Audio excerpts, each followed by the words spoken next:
my special guest. Oh, I dropped my microphone.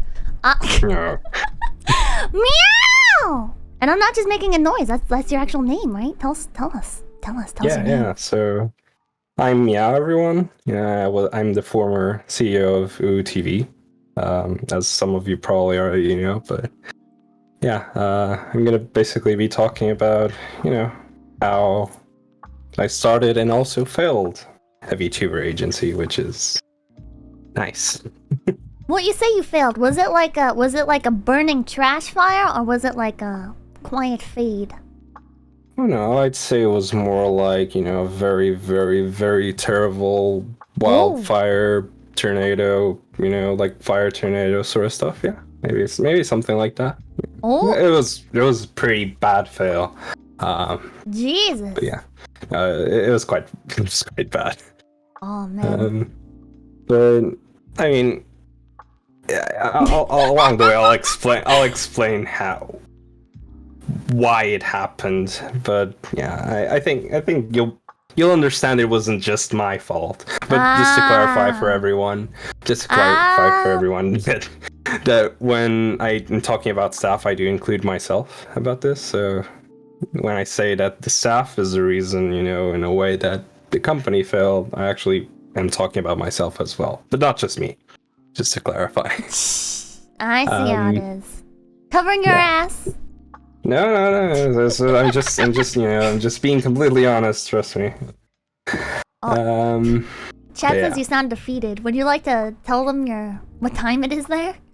Oh yeah, it's 2 a.m. and I've been drinking coffee all day just to prepare for this. This is a broken man. Are you broken? I was literally fixing my sleep schedule until this. But you've ruined my sleep schedule. So, blaming other people. You know what? No. How does that look for you, man? No. I'm just just stating facts. Completely understandable. Whatever. So it's your fault, but yeah. What the heck, man? Yeah. First you call me Peppa, then you call me Pepper, now you're blaming me for your broken sleep schedule. Isn't your name Peppa? I thought you said like 3 or 4 times on Discord or something. Pippa! Not Peppa? Peppa! Yeah, right. No! Pippa! Yeah, that's what I said. No, it's not! I don't understand. Peppa is a pig, I'm a rabbit. My name's Pippa. You're a rabbit? What? You're fucking with me right now! You're fucking with me! Jesus, man! Trust me, I swear I had no idea. I swear I thought you said it was Peppa on Discord. I'm pretty sure. My sincere apologies. I don't trust this man. Chat, I don't trust him. Jesus Christ. Okay, so let's talk about 𝑒𝐡𝐴 TV a little bit. Alright, first of all, why the stupid name? Well, okay, that started off well. Come on, that's a terrible name, dude! Yeah, so, I mean, it's actually a very good question. I mean, very blunt question, very good. So, the reason it's called 𝑒𝐡𝐴 TV is actually because I had the domain 𝑒𝐴.tv. I bought it quite a while ago. And I was like, I mean, since I have it, I might as well use it. I ended up using that name, but also I thought it would be funny, even though a lot of people actually hated it. And by a lot, I mean quite a whole lot. Too many people hated it. It's kind of offensive. Well, it comes off as so sarcastic, right? It's like 𝑒𝐴.tv is the name of a serious organization. I don't think so. That's like a troll name. No, but we had a good logo. Doesn't that, validate our company? Your logo looks like a Discord emo! What do you mean? It was great! What do you mean? I don't know what you're talking about. You guys can see it in the thing, but let me set up my projector here. I'm gonna show you guys. It looks like a freaking Discord emote, doesn't it, chat? What do you mean? No, it doesn't. It does. Did you design this? Awesome. No, it wasn't me. I hired someone to do that at the time. From Fiverr? Yes. You did? Initially, yes. let me clarify that. Just to let me just clarify before you come up to conclusions or anything. Initially, the first design was actually Dad, but just to make it clear, just to make it clear, actually, I ended up redesigning it. It wasn't like that. So, and it was actually one of the talents that actually did it. So you're dissing them, just saying it's your fault. But yeah, no, I mean, Do you say it's my fault? I guess, yeah. What? No, I mean, the logo was technically, the initial design was technically on Fiverr, but we did change it. But I guess you are right in a way, just slightly. Why do you ask hard questions? Why do you even... Are you trying to diss my entire company? It was great until it failed. Until it failed. Yeah. So why did it fail? Let's jump right into it. No. I mean, we have a lot of ways to go there. Okay, let's start. I'm gonna start with how it started, because that's definitely a lot better than how it failed. I'll keep that to the end. But yeah, I mean, a lot of companies, when you actually, well, at least CEOs, when they, decide to start a company, they actually can't really pinpoint exactly how they decided to start it. But in my case, it's actually pretty simple. I was playing Overwatch with a VTuber friend of mine, and I suddenly decided, yeah, I have the funds. I can probably, wing it and do it easily, very likely. What? But what? Yeah, so that's technically how I decided to start it. But it wasn't just like the next day I was like, oh, I'm gonna start a company. I was more like, I actually talked with a friend of mine, which actually worked for a company that I co-founded.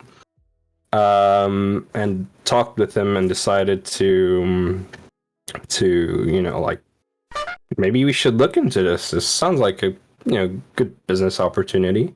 There's a lot of VTubers. I'm sure there's going to be a lot of applications. We can look into it and decide, hey, maybe this is a good opportunity. But I wanted to do it a little bit different. I didn't just want to start a VTuber agency like 𝑒 or any others, which for some reason I completely forgot the name of the others. It doesn't matter. Oh my god. Wait. Okay. So just to be clear, 𝑒 you started this back in, I think my earliest screenshot is 2021? Yeah. It's probably like exactly 1 year now or something like that. When I decided to start it. And yes, it did grow really fast, but I'll get into that, why it did grow really fast. So yeah, I see a lot of talents on here. Yeah, we ended up, I think, getting 10 or 12, something like that. I think we went up to 12. That is a shit ton. Were you paying for these people's models, or? Yeah. Oh my god. Yeah. Okay, so what did that look like? Like, okay, what was your model for this company? So 𝑉shoujo takes on pre-existing talents and basically amplifies their branding. And then you have companies like Hololive, Nijisanji, Face Connect, where they take pretty much anyone and then they'll give them a model. What was your method for this? So my method was actually, I wanted to get a few big VTubers that were already, like sort of successful, or at least on their way to being successful, and use them as a sort of launch pad for other VTubers that weren't as successful in the company. So we'd probably, like maybe get 2 or 3 that are actually big and use them as a way to advertise a company and at the same time advertise the other talent. And I mean, but like I said, I didn't plan to have 𝑒 just like another VTuber agency. I mostly planned on having it as, I sort of wanted it to be like friendly, almost like a family in a way, which is actually my first mistake. That was a bad idea.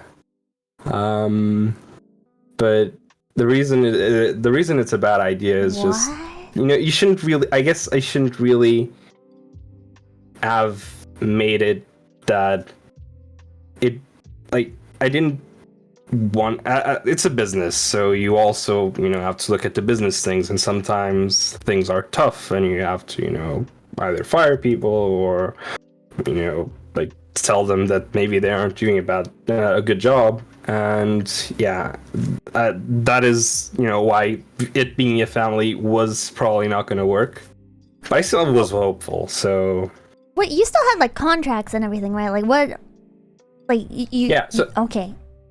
So the contracts were actually, I only started to implement them later on, because we had an issue with one of the talents in the beginning that was actually sort of leaking private information. What? When you started the company, you didn't make anybody sign like NDAs, non-competes, nothing like that. No. Oh my god. I just decided to trust them at the time. Why? I wanted to see how it was gonna work. But to be fair, none of the leaks were actually serious, but it also showed me that okay, this isn't exactly a good idea to allow them to do these leaks without getting legal consequences. Oh my god. Yeah. What would have stopped them from just taking their models and running? They could have gotten their oh my god. Yeah.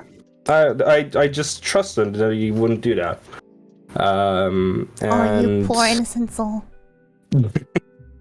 I mean, I know that it was a bad idea. I just wanted, in a way, to also trust that, I guess if I show them that, I'm not trying to, screw them over or something, they'll decide to stay.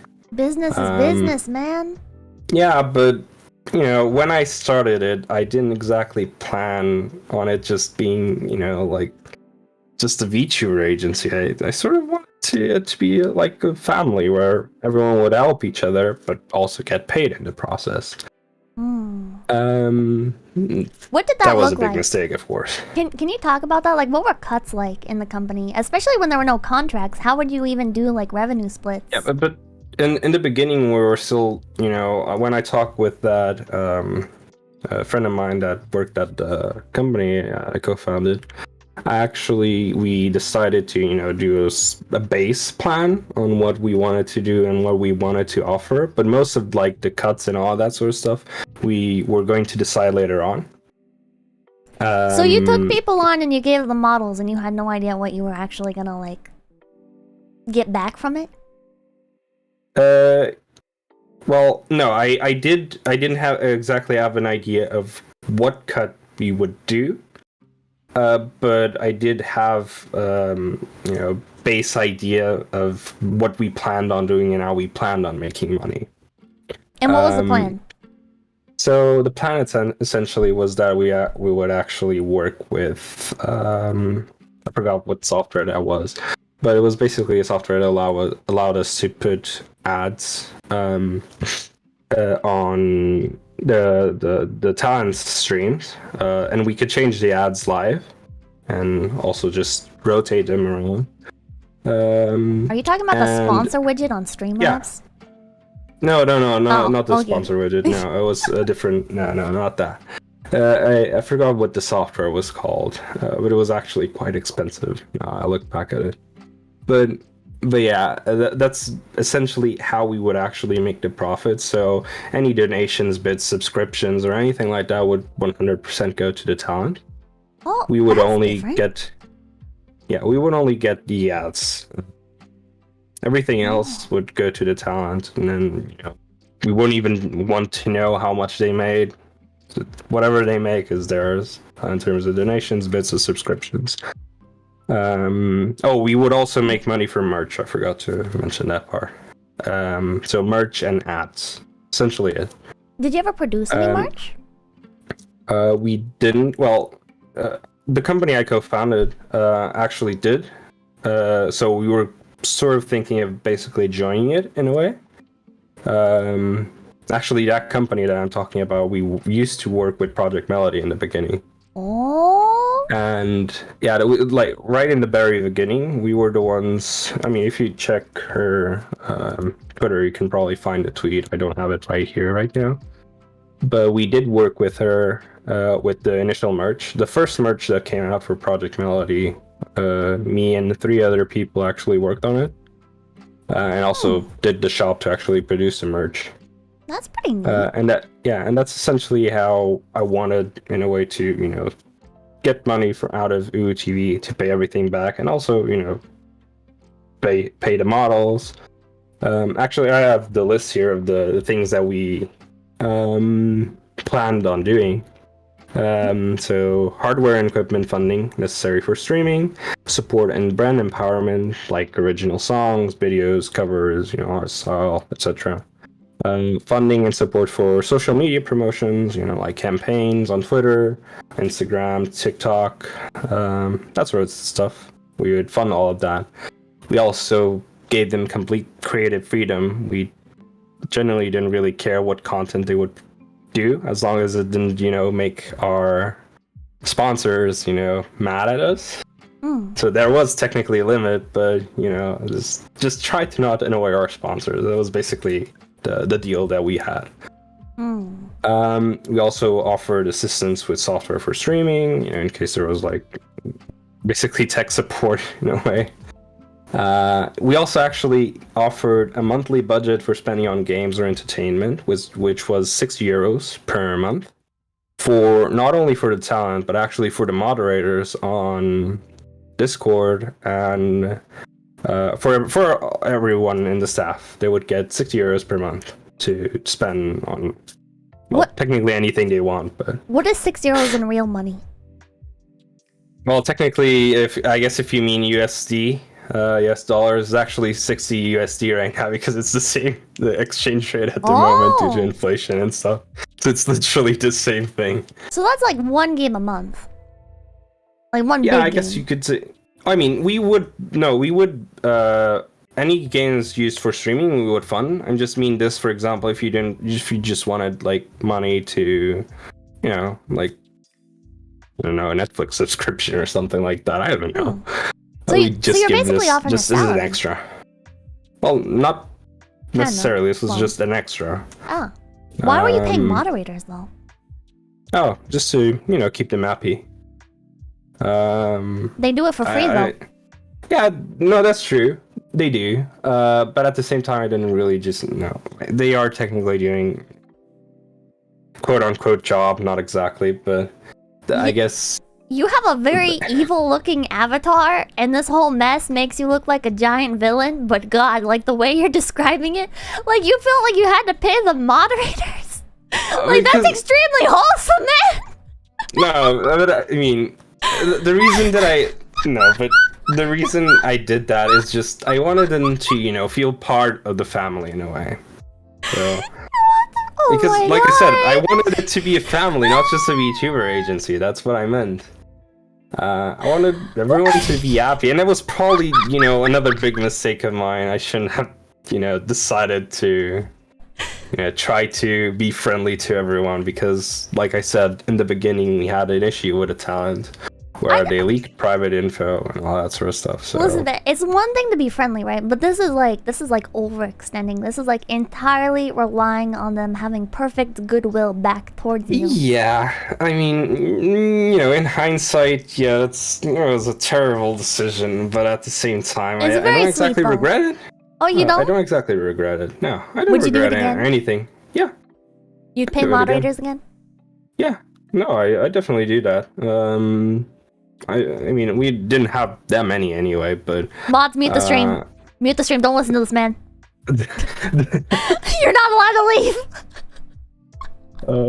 No, but... Jesus, man. It's just... I wanted, I wanted them to feel happy as well, even though, they're not exactly... They are technically part of the family because they kept the Discord free from spam and other TOS infringing stuff that showed up. Okay, so how did you get these a lot people? of bots. How did you get your moderators?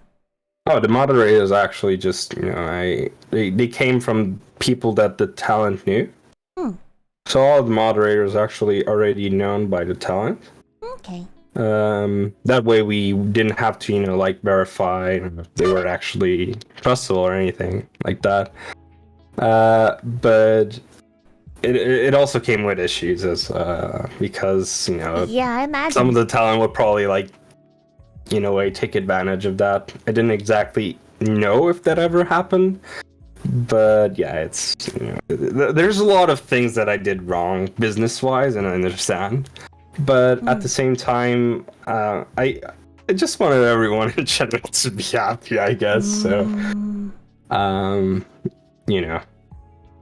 Okay. So what was... Sorry. Yeah, I was just gonna say, I guess with my avatar like this, it probably this doesn't fit. It probably doesn't fit. Not really, man. I should have given you a different image I had, but oh well. Okay, while we're talking about moderators and stuff, how many people on staff did you actually have? I actually don't have that written here, but I think it was probably like 20 people in total. Wow. I mean, I'm including the talent because effectively they are staff as well. But I guess that was 20 people in total, something like that. That's a lot. Yeah. I see on your website here. Oh, the way I have this laid out, it's like cutting off. But it lists like 3 people. Yeah, we didn't show, for example, the moderators or the managers or anything like that. But the website was still a work in progress anyway. So we didn't ever launch it because we never got to that point. We could have, but yeah, one of the biggest issues that I had was actually that I started with a lot of time on my hands, so I planned on managing most of it. But as time went on, I actually started having less time because I do work for other companies and I do have a lot of different jobs, I guess you could say. And I couldn't just focus entirely on UTV. And that's where I think I failed the most. And you were paying all these people 6 euros, by the way.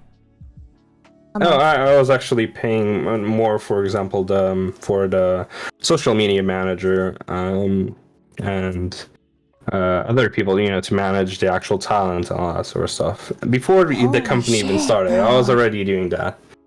So, I mean, if you do want to know, I guess the total cost throughout, less than 1 year of operation, I guess you could say like 6 months of operations, was probably, maybe $150,000, something like that. Very likely more. I'm not exactly sure right now, but it was about that much.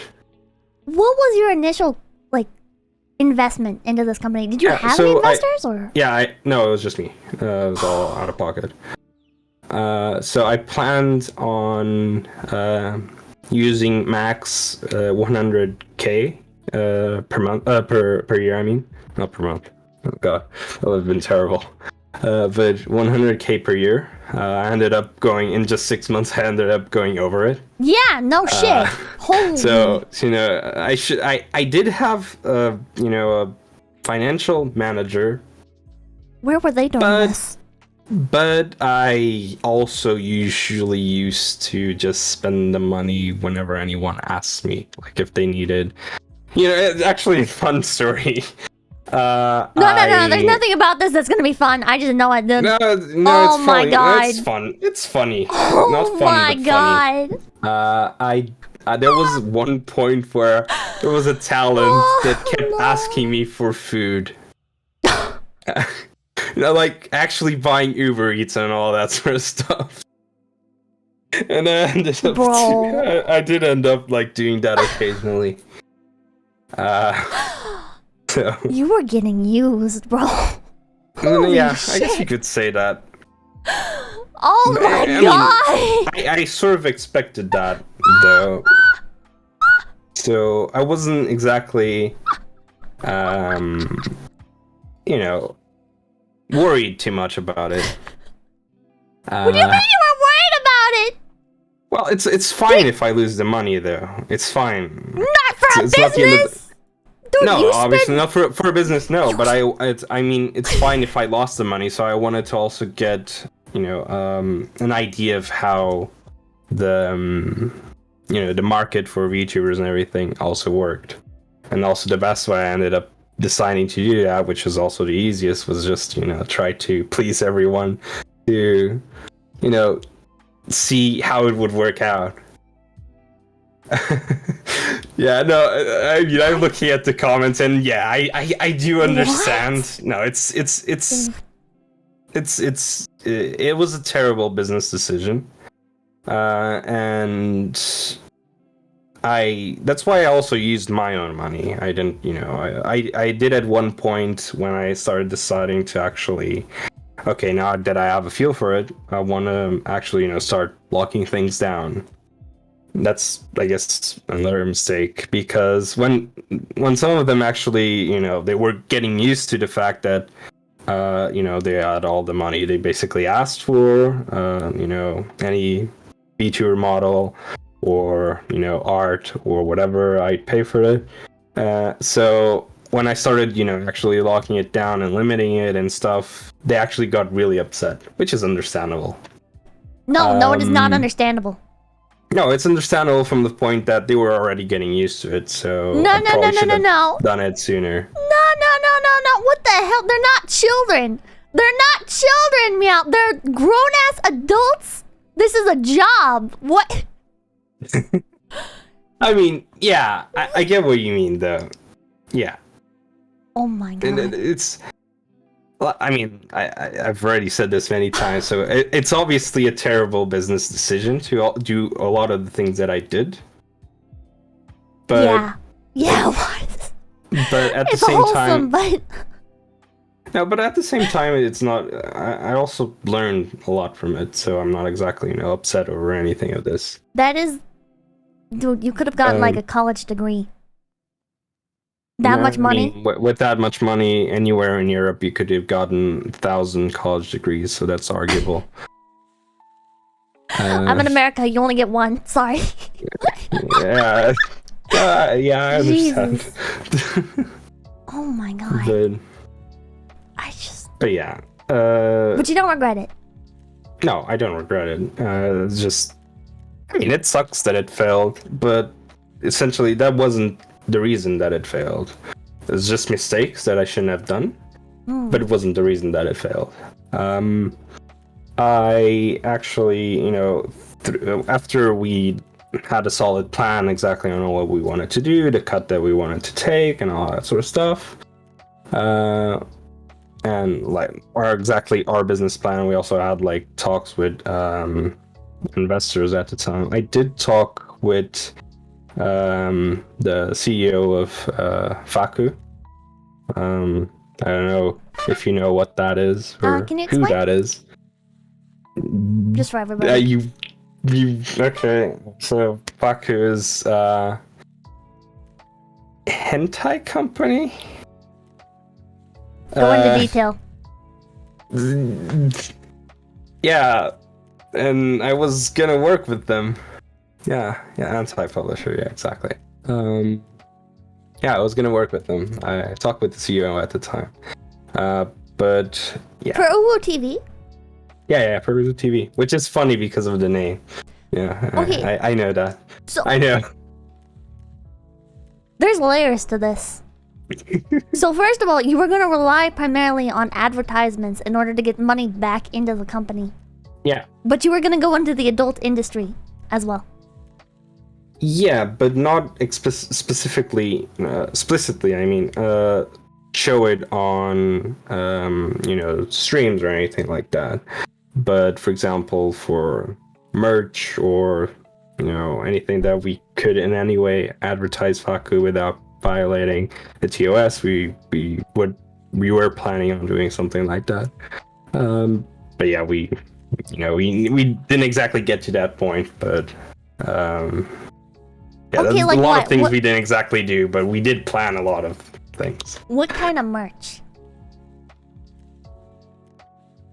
Merch, the ones that you sell, Yeah, you were saying you were gonna partner with Faku for merch? Yeah, I mean, it was planned. Yeah, you gotta elaborate on that. Come on. On the advice of counsel, I would like to invoke my Fifth Amendment privilege against self-incrimination and respectfully decline to answer your question. I don't think that's a thing in Europe. I think that's reserved for freedom No, land. that's not. Spill it. Spill That's it. not. Spill it, dude. Yeah. I mean, probably things like body pillows and Hana holes or flashlights or whatever you want to call and all that sort of stuff. Yeah. Yeah. So, you know, I guess. Oh my god, dude! Oh man, why am I being reminded of all this stuff? God. Maybe I Okay. shouldn't have come to the interview. Listen, I'm gonna make you regret it even more. Sorry. Okay. Did the talents know going into the company that this is a direction you were considering going? Not initially, no. Do you see why that might be a little bit unethical? Perhaps. I mean, we did talk about it. No one was really against it. As far as I remember at the moment, no one was really against it. You don't get to ask after though, like that, because they're already on in the company and everything, right? No. I didn't decide without confirming with them. I actually talked with the CEO, see if it was interested or anything, and then I also talked with them to see if they, wanted to do something like that. I didn't just throw it instantly like, yeah, we're gonna work with Faku. Yeah, and if you don't want to, you can't leave because now you have a contract. But yeah, no, I didn't exactly do it like that. I just I asked, I talked with them. No one was really against it, at least at the time. So was there a contract at this point? No, at this point there wasn't a contract. So. There was not. No. Okay. So they were free to leave and take all their assets if they wanted to. Yeah. Absolutely. Okay. Did they have control over their own accounts and everything? Yeah. I mean, I did have, I guess, on Twitter, like, the ad manager access. But that's about it. They manage their own accounts. Although we did get a social media manager at one point to help them, because we did have a few of the talent who were actually absolutely horrible on Twitter. But I mean, what? like, content-wise, it was very bad quality content. But we did have a social media manager to advise them on exactly what to talk about. Okay, I got a super chat here from one of your ex-members. They said, this is from Koro. She said, hello, ex-member here. Meow, tell her how much you spend on botting the Twitter account. I actually have a number of questions about the Twitter account, but is that one? Sure. Did you bot? No, I paid for ads on Twitter. I mean, I guess you didn't buy followers? Possibly. Or? No, I paid for ads on Twitter. Okay, and that Twitter account, the official _TV Twitter account, it had 100,000 followers, right? Yeah, it's the same one that I currently use as my main account. I just repurposed it. Yeah, how did that happen? How do you... Like, because Face Connect, I work for a company, right? And we've spent a lot on advertisements, and we've gotten nowhere near 100,000 people. Like, that is an incredible number.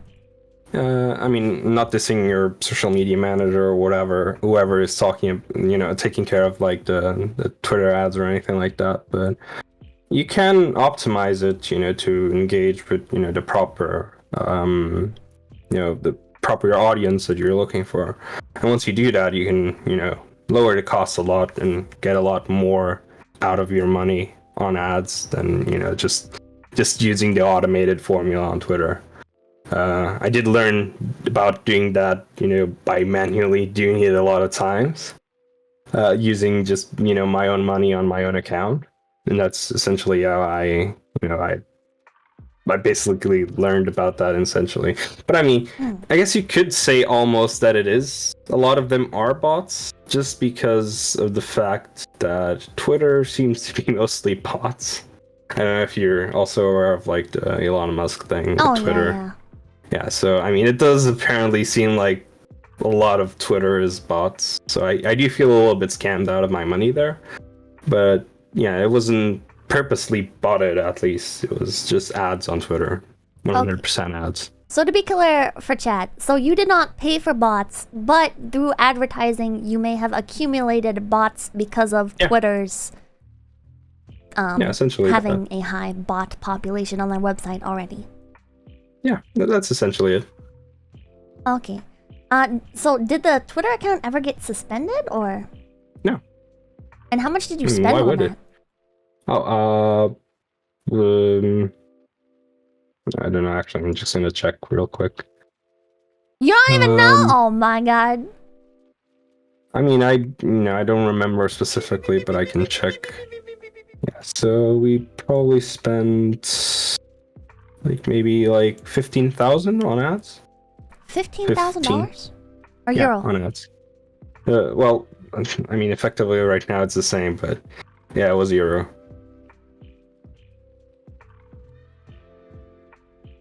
Jesus Christ. Is that how much FaZe Connect has spent? I mean, I don't know if you're allowed to talk about that, but 15,000 euros. I'm gonna guess we are quite a bit under that.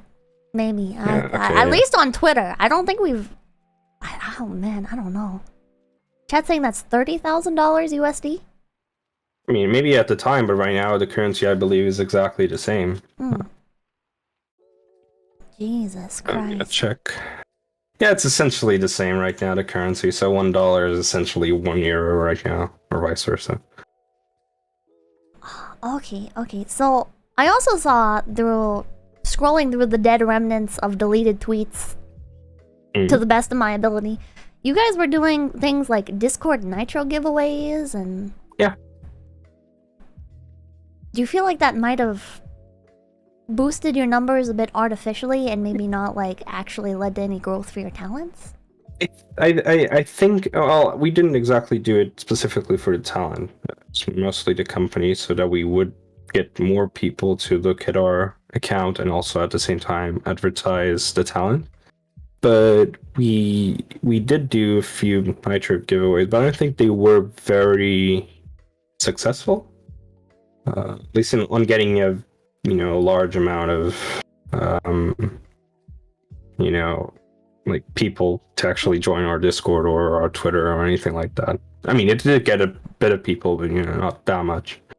What was the thought process behind that? What were you doing exactly?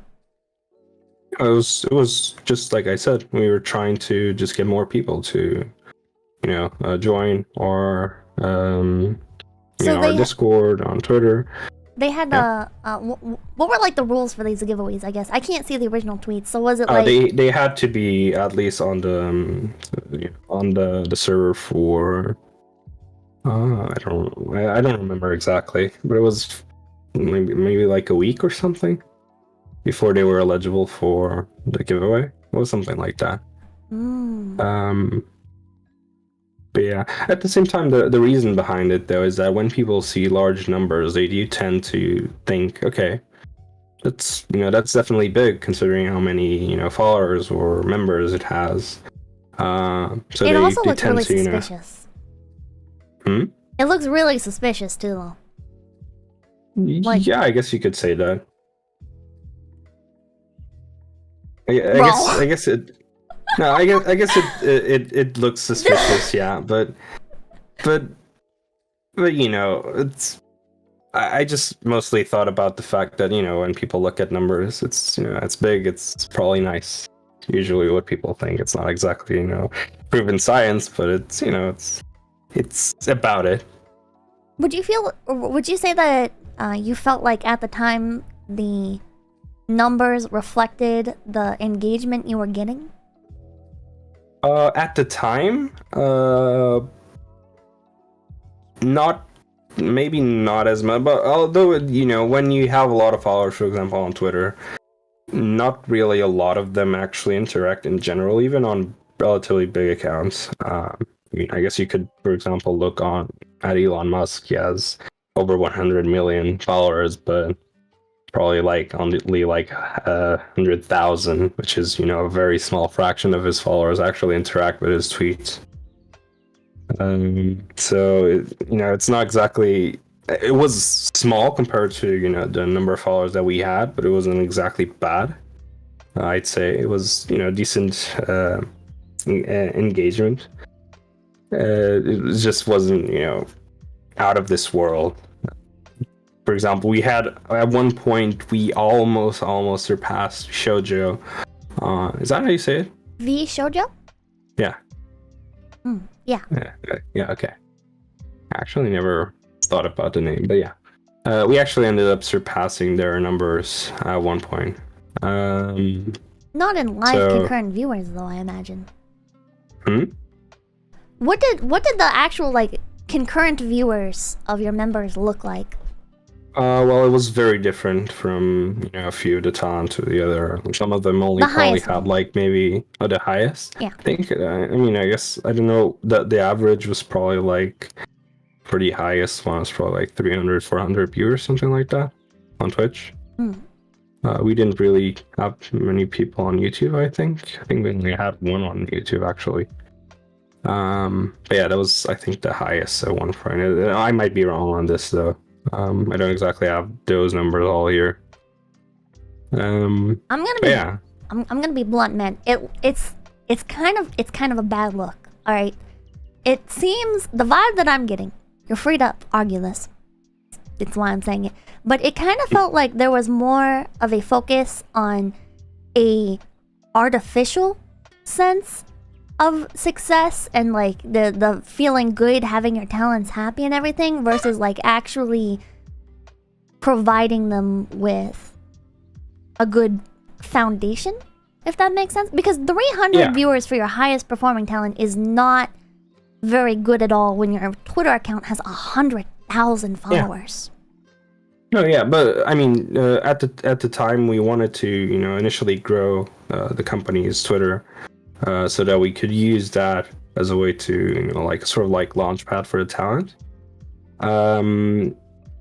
But the reality is that we then actually specifically launched and actually did, you know, big campaigns with, for example, specifically, you know, the actual talent itself and all that sort of stuff. So I mean, we only essentially did campaigns with the company because we were waiting to actually launch. But your talents were already active. Yeah, most of them. Yeah, no, all of them were already technically active. Yeah, not actively advertising our company, but they were active. I mean, some of them were. I think at some point, some of them did put our. So you're saying they were not publicly affiliating with the company despite being part of it? Yeah, some of them were. Yeah, some of them were, but not all of them. I did leave that up to them since we hadn't launched yet. You hadn't officially launched, but you were actively advertising for launch. Yeah, that's essentially it. Okay. Alright, so what were you providing for the talents in terms of things like advertising? Like, you said you were promising these things in the beginning. What did you actually provide on average for your talents? You mean in terms of costs, or do you mean like advertisements? What were you doing for your talents? Yeah, so the advertisement, we didn't exactly do it besides some like retweets that we occasionally did. For example, stream starting, we did it on our main account. But most of it was spent either on hardware or art or, you know, the actual VTuber model.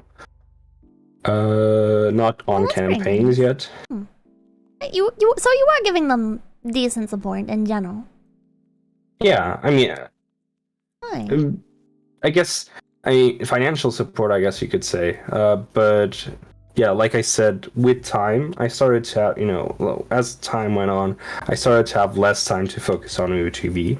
But I did want someone to, you know, sort of like step up and actually, you know, work on, you know, actually moving UTV forward without having me, you know, constantly check on it. Because we actually had weekly meetings. With all the talents and staff, or who was involved in this? Yeah, all the talent, moderators, staff, all of them. We usually would have, since we hadn't launched yet or anything, we didn't really force anyone to show up. But most of them did, you know, in general, show up. And yeah, initially I was more focused on it and actually tried to come up with ideas of what exactly to do for each meeting and what we should discuss. For example, the contracts, which was a big topic there. When we actually did at one point do some of the contracts, some of the talent actually decided to leave. But did they explicitly state that was why? Is because they didn't want to be bound by contract, or what did that look like? Yeah. The ones that left at the time was because of that specifically. The ones that left later on, more to the end of the actual company, actually all shut down. Those actually left just because we ended up doing a lot of things wrong throughout the way, and they just lost faith in the company, which is completely understandable. We did do a lot of mistakes, so. But yeah, some of the staff did leave because when we did the contract. Was there a specific part of the contract that like they didn't like, or? I think it was the fact that we had the right for the merch. I believe that was it. Exclusivity for the merch. So they could, we were the only ones that could do merch of their character and all that sort of stuff. I believe that was one of the biggest parts of it. Who left around that time, if you're comfortable with saying? I don't think I can say that. I mean, I could, but I'm not exactly sure. It's probably better not to mention anyone in specific. Yeah, don't feel like forcing anything. If you feel uncomfortable at any point, Yeah, no, I mean it's more of like they left, so I mean, no hard feelings or anything like that. We did lose, for example, people that we already paid for stuff. Maybe I was used, or maybe they just left because they wanted, they didn't think the contract was good or something like that. That's completely fine. But I don't really want to bring them up again, just because of that. Yeah. How many people left exactly at that point? And you started with 16 talents? What did you say? Sorry. You said you started with 16 talents? No. No. Okay. We started, I think, with 4 in the beginning. We ended up more at the end, like with 12. Alright. But yeah, so Oh, was that like a direct decline, or like were you bringing other people on? Like you started with 4, gained 6, 2 left, then 3 more joined. Like how'd that work? Yeah, it was essentially like that. Some of them left, some of them joined. But we had it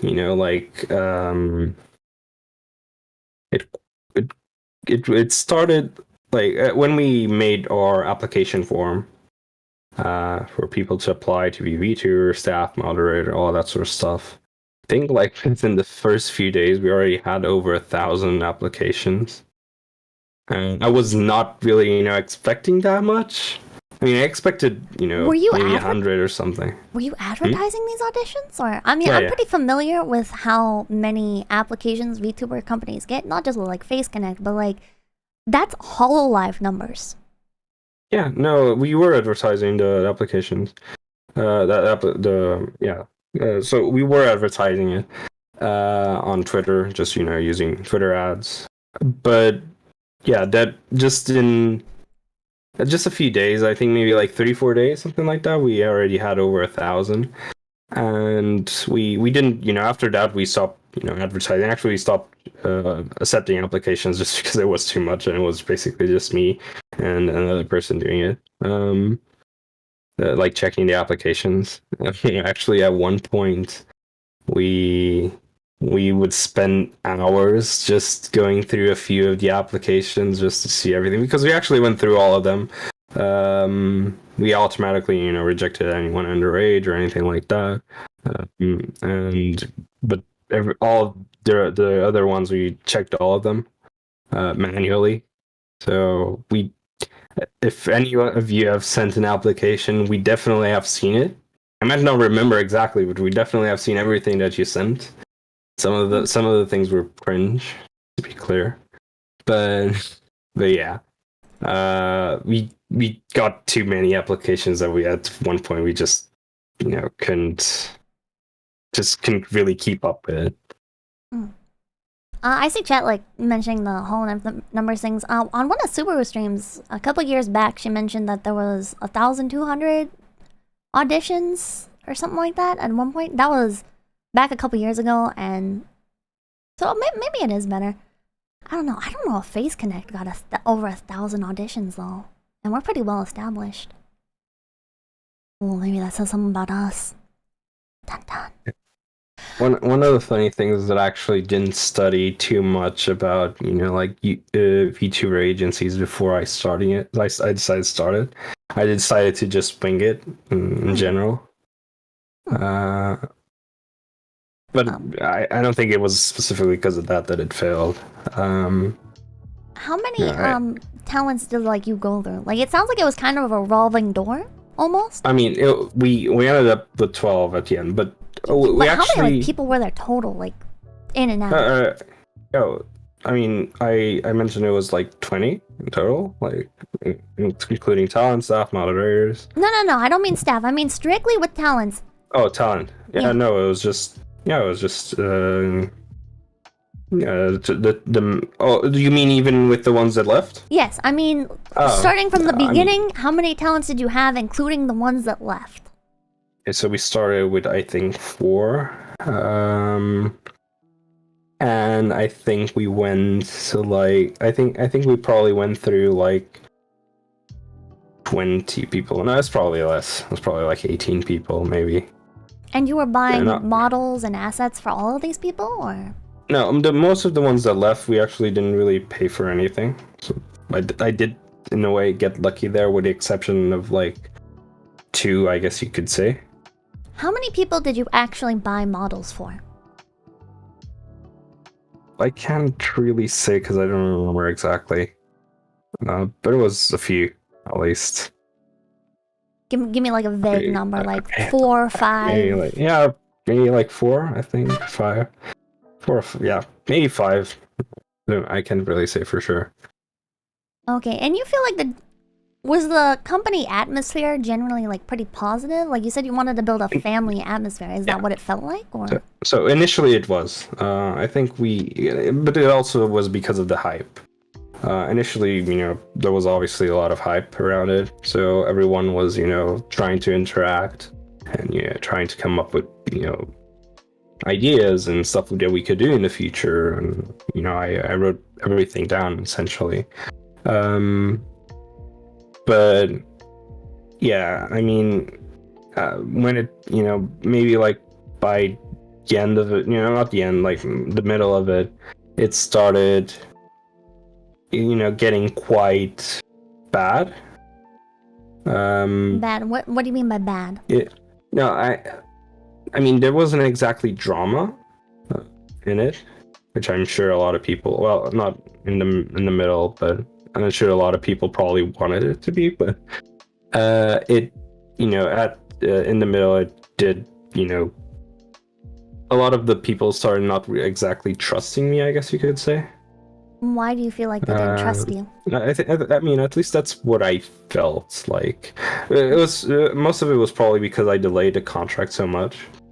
But so they felt like maybe their job was unstable, or? No, I think they felt that I was trying to I was being shady because of the fact that I was trying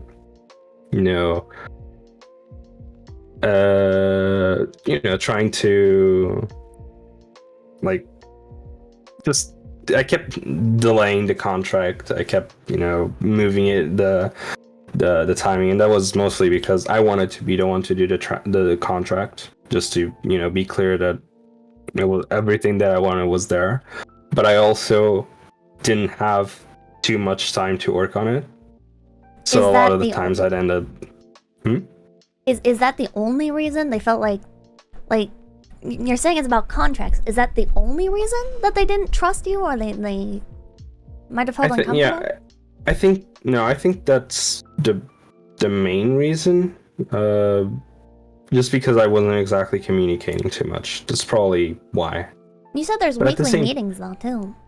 Yeah, but I didn't, between them, I didn't exactly, give any updates, and I also kept delaying the contract thing, which I think is mostly like the biggest, like it was basically the biggest reason I think they didn't trust me. But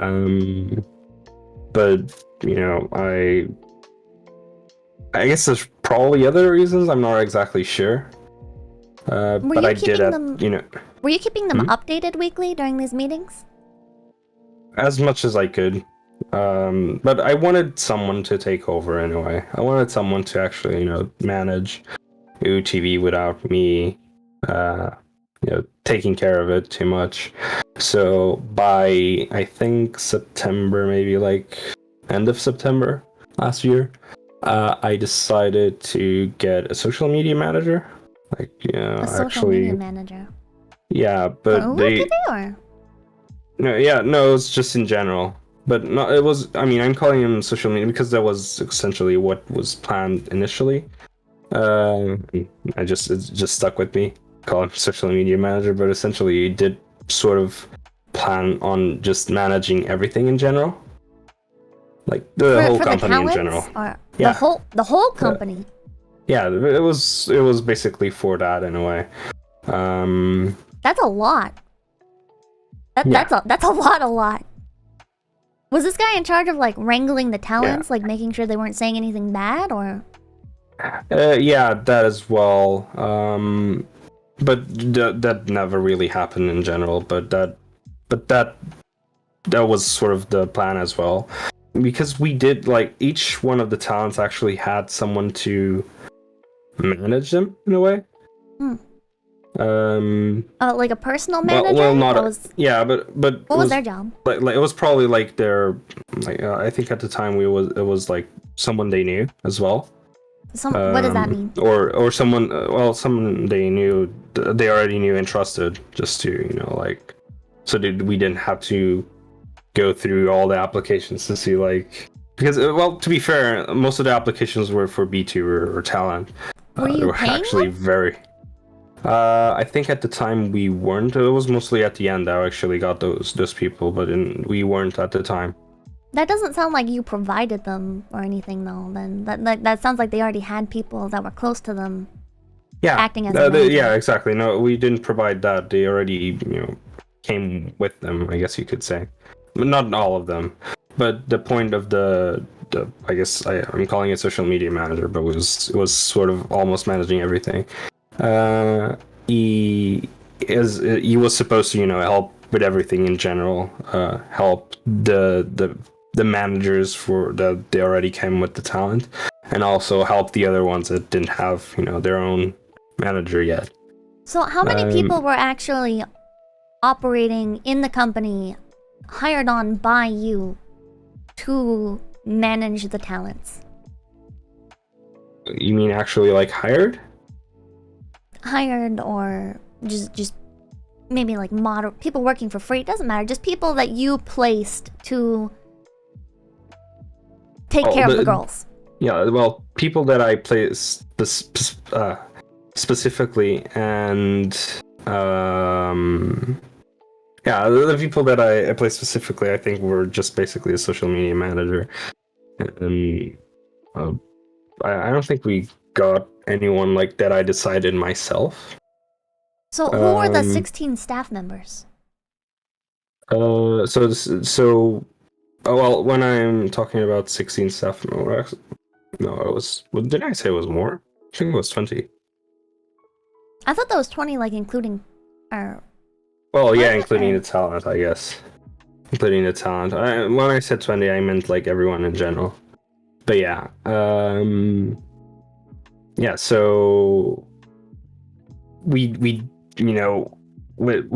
did have 20 people, but it wasn't exactly all of them were being paid for it.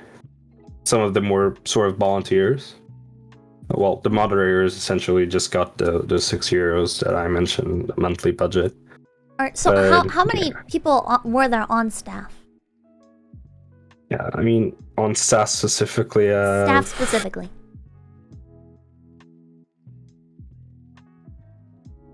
I think 5. I should staff plan this better. Is that including you? Oh no, I'm not including myself. Okay, so 6 members of staff, like running the company. What were their roles? You had the social media manager, you had you. Yeah. And who else? Also had that friend that I talked about. That I had that I co-found. Well, that man, I'm starting to get tired. Sorry about that. Don't worry about it. It's okay. No, yeah, but take your just, time. If you want like a moment to like refresh yourself or anything, it's totally fine. No. So I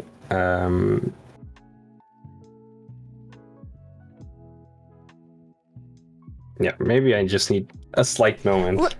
Let's move on from this. Let's move on from this. No, just ask the question again, just because. Okay.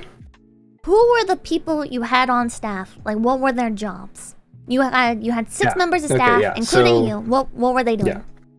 Yeah. So me being the CEO, I had the social media manager, which wasn't exactly a social media manager, and I also had I guess I don't know if I can say his name. I don't know if he wants me to say it. You don't have to say names. Just like I'm curious, like job titles. Yeah. So he was basically supposed to, manage initially 𝑒𝐴 but then I got the other the quote unquote social media manager to actually manage 𝑒𝐴, but that one initially was the one that was going to manage it. But yeah, so we did have those people, but we also had, I think, another staff member, which was we had the financial advisor manager, I guess you could say. That was a member like of staff? I said, yeah. Well, it was in a way. Didn't exactly interact with anyone besides me, but yeah, that was essentially it. But you'd include him in the 6 staff members. Yeah, I gave that number as I think that I think that's the ones that I have, but I don't exactly. Yeah, I didn't exactly plan out this interview specifically, but as we already talked. But yeah, I think that's how much that I had. To be honest, I don't exactly remember. Okay. But that's the thing, though. When I started, I didn't. When I started, I actually planned on putting a lot of time onto TV. But as time went on, I actually, didn't have too much time to work on it. So I ended up, a lot of the things ended up either being managed by someone and then I didn't even know about it, or, just a lot of things I ended up just forgetting in general. It's not that it was even that long ago. But when I also decided to do this interview, I sort of already forgot in a way about TV. But this was just last year, wasn't it? Yeah. How do you forget already? What? Well, because it was because during those, I guess you could say 6 months or whatever it was, a lot of things happened in between. It felt a lot longer, at least to me. So a lot of things happened. It's pretty stressful. It was also very stressful. Company, yeah. No, it was, yeah, exactly. It was very stressful. But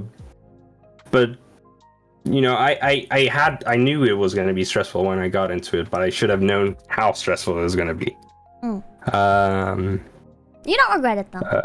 No, I mentioned that multiple times. I don't exactly regret anything. Do you have any friends that you've carried on since that time? Well, I guess from the talent or the staff, do you mean? Yeah. Or I don't think so. I don't think I talked with. Yeah, no, I don't think I talked with at least most of them. Did you part on bad terms? Some of them, yes. Also because I'm a little bit controversial on Twitter now, but. Yeah, I saw you said the N-word. Yeah, allegedly. Allegedly. Allegedly. Wait, what? Allegedly. No, do you want to be sued? What? No, Yeah, allegedly. But yeah, because of that, I also lost some people that I did talk to.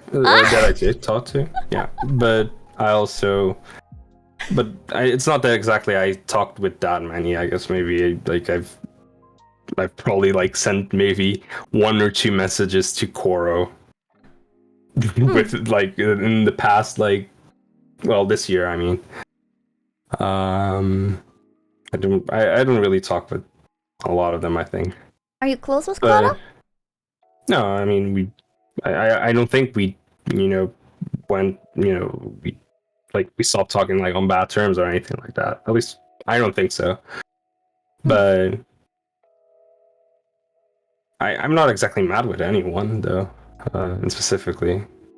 Some of them obviously might be mad at me, especially because when I shut down the company, I did it in the wrong way, which I'll explain in a bit, but I did essentially shut it down like suddenly, without informing anyone. Yeah. So on Twitter, so that was on Twitter, some people posted. For those of you chat, I'm gonna explain this real quick.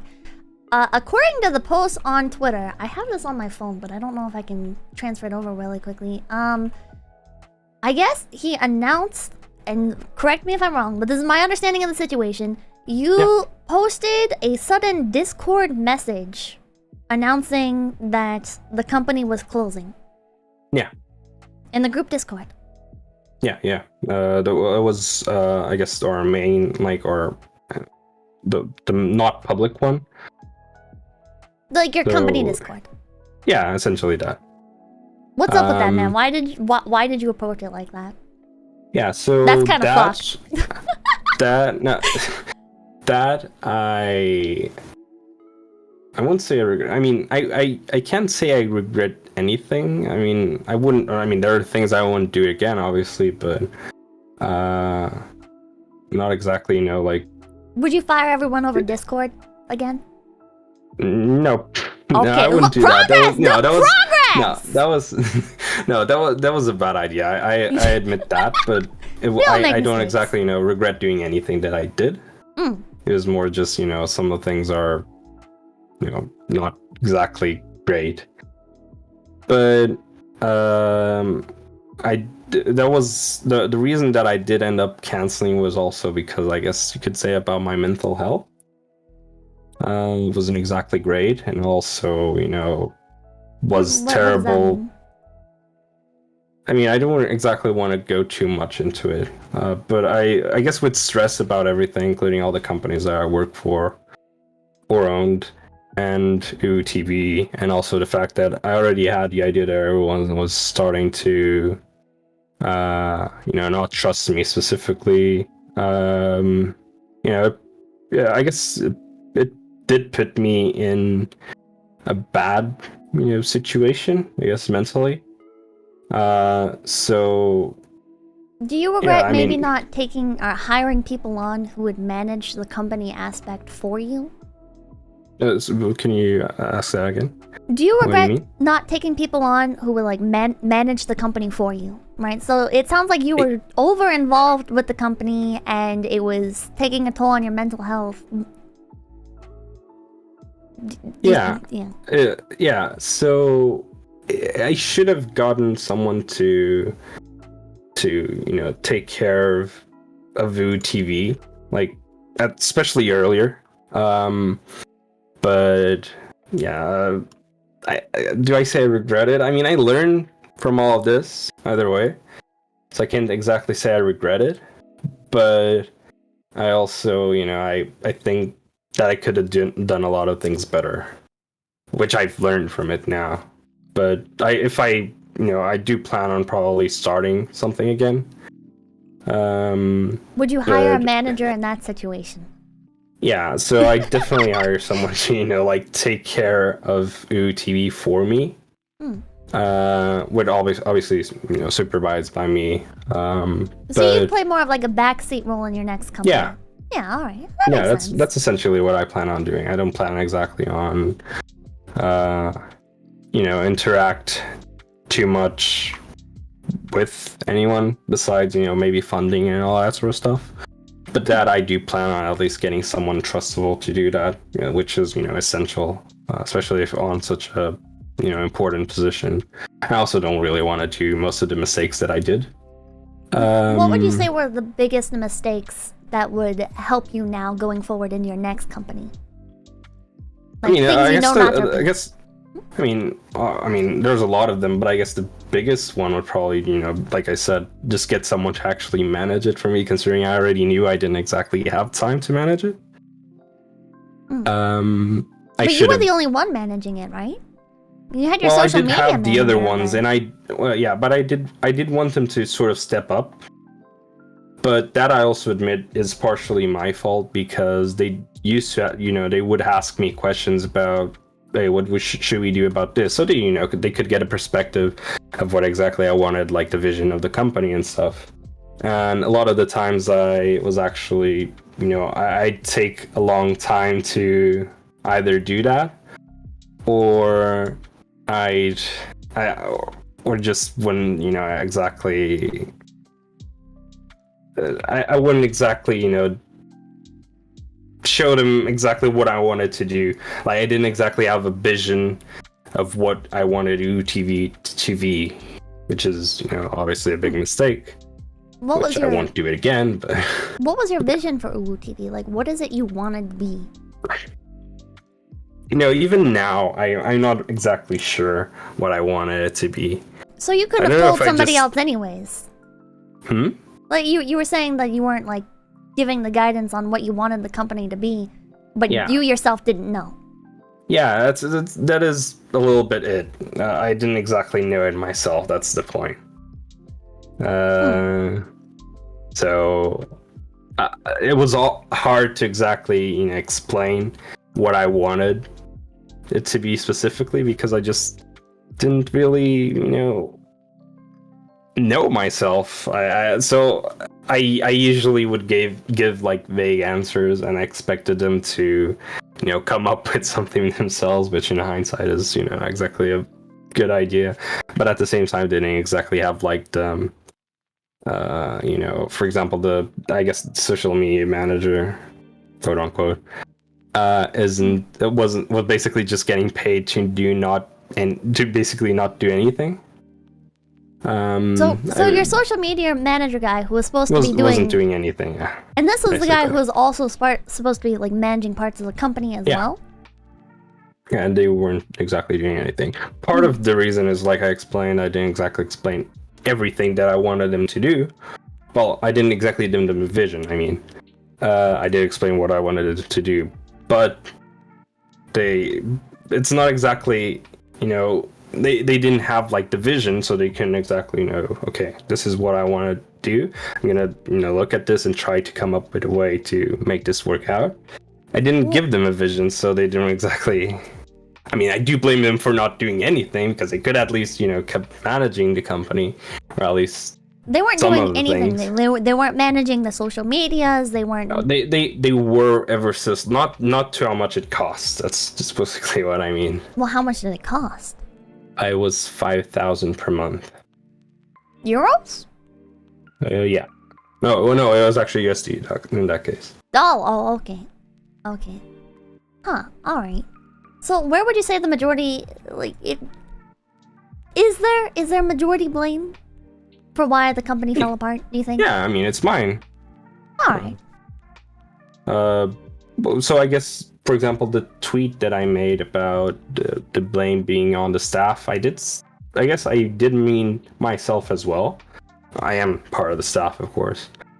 But yeah, no, I mean, the majority of the blame is mine. But it probably wouldn't have failed if the other things wouldn't have failed. I was supposed to be, if everything else fails, I'll still be there. But everything else failed, and I wasn't there. So that's essentially why it failed as well. So you're saying here that you weren't there. Does that mean, how involved with the company were you exactly? Would you say you were over-involved, under-involved? Do you just feel like there were certain points that you failed to step up, and that was the main issue? Tell me about that. Yeah, so, I mean, Wait. Just give me a second. Okie doke. In the meantime, I will read off some super chats. Anon, thank you for the $50. Lol, said Pippa. Lamau. Dan, thank you for becoming a big PP. Sarcastic Madman, thank you for $5. I will address some of your questions, chat, later on. I don't want to, like, interrupt the flow of things or make anybody uncomfortable. Yeah. So what did you ask again? Sorry. Okay, so you said just before that you were feeling, or that you were not involved enough. Oh, okay, right? yeah. So how, like, in the grand scheme of things, how do you actually feel? Because before you've also said that you were over involved. So was it that you were maybe not, like, stepping up at the right moments, or you were under involved, or you were over involved, or what? How do you actually feel about your involvement with the company? In the beginning, I was, like everyone else was, everyone was pretty involved in it. But as time went on, I did, I was, I mean, I guess from my perspective, I was involved at least what I thought was enough. So I did do the meetings, I did come up with topics to talk about, I did come up with ideas, but they started getting repetitive at some point, the meetings, and you could also see from the talents. Expand on that. What do you mean by repetitive? Oh, because like I said, we kept postponing the contract thing.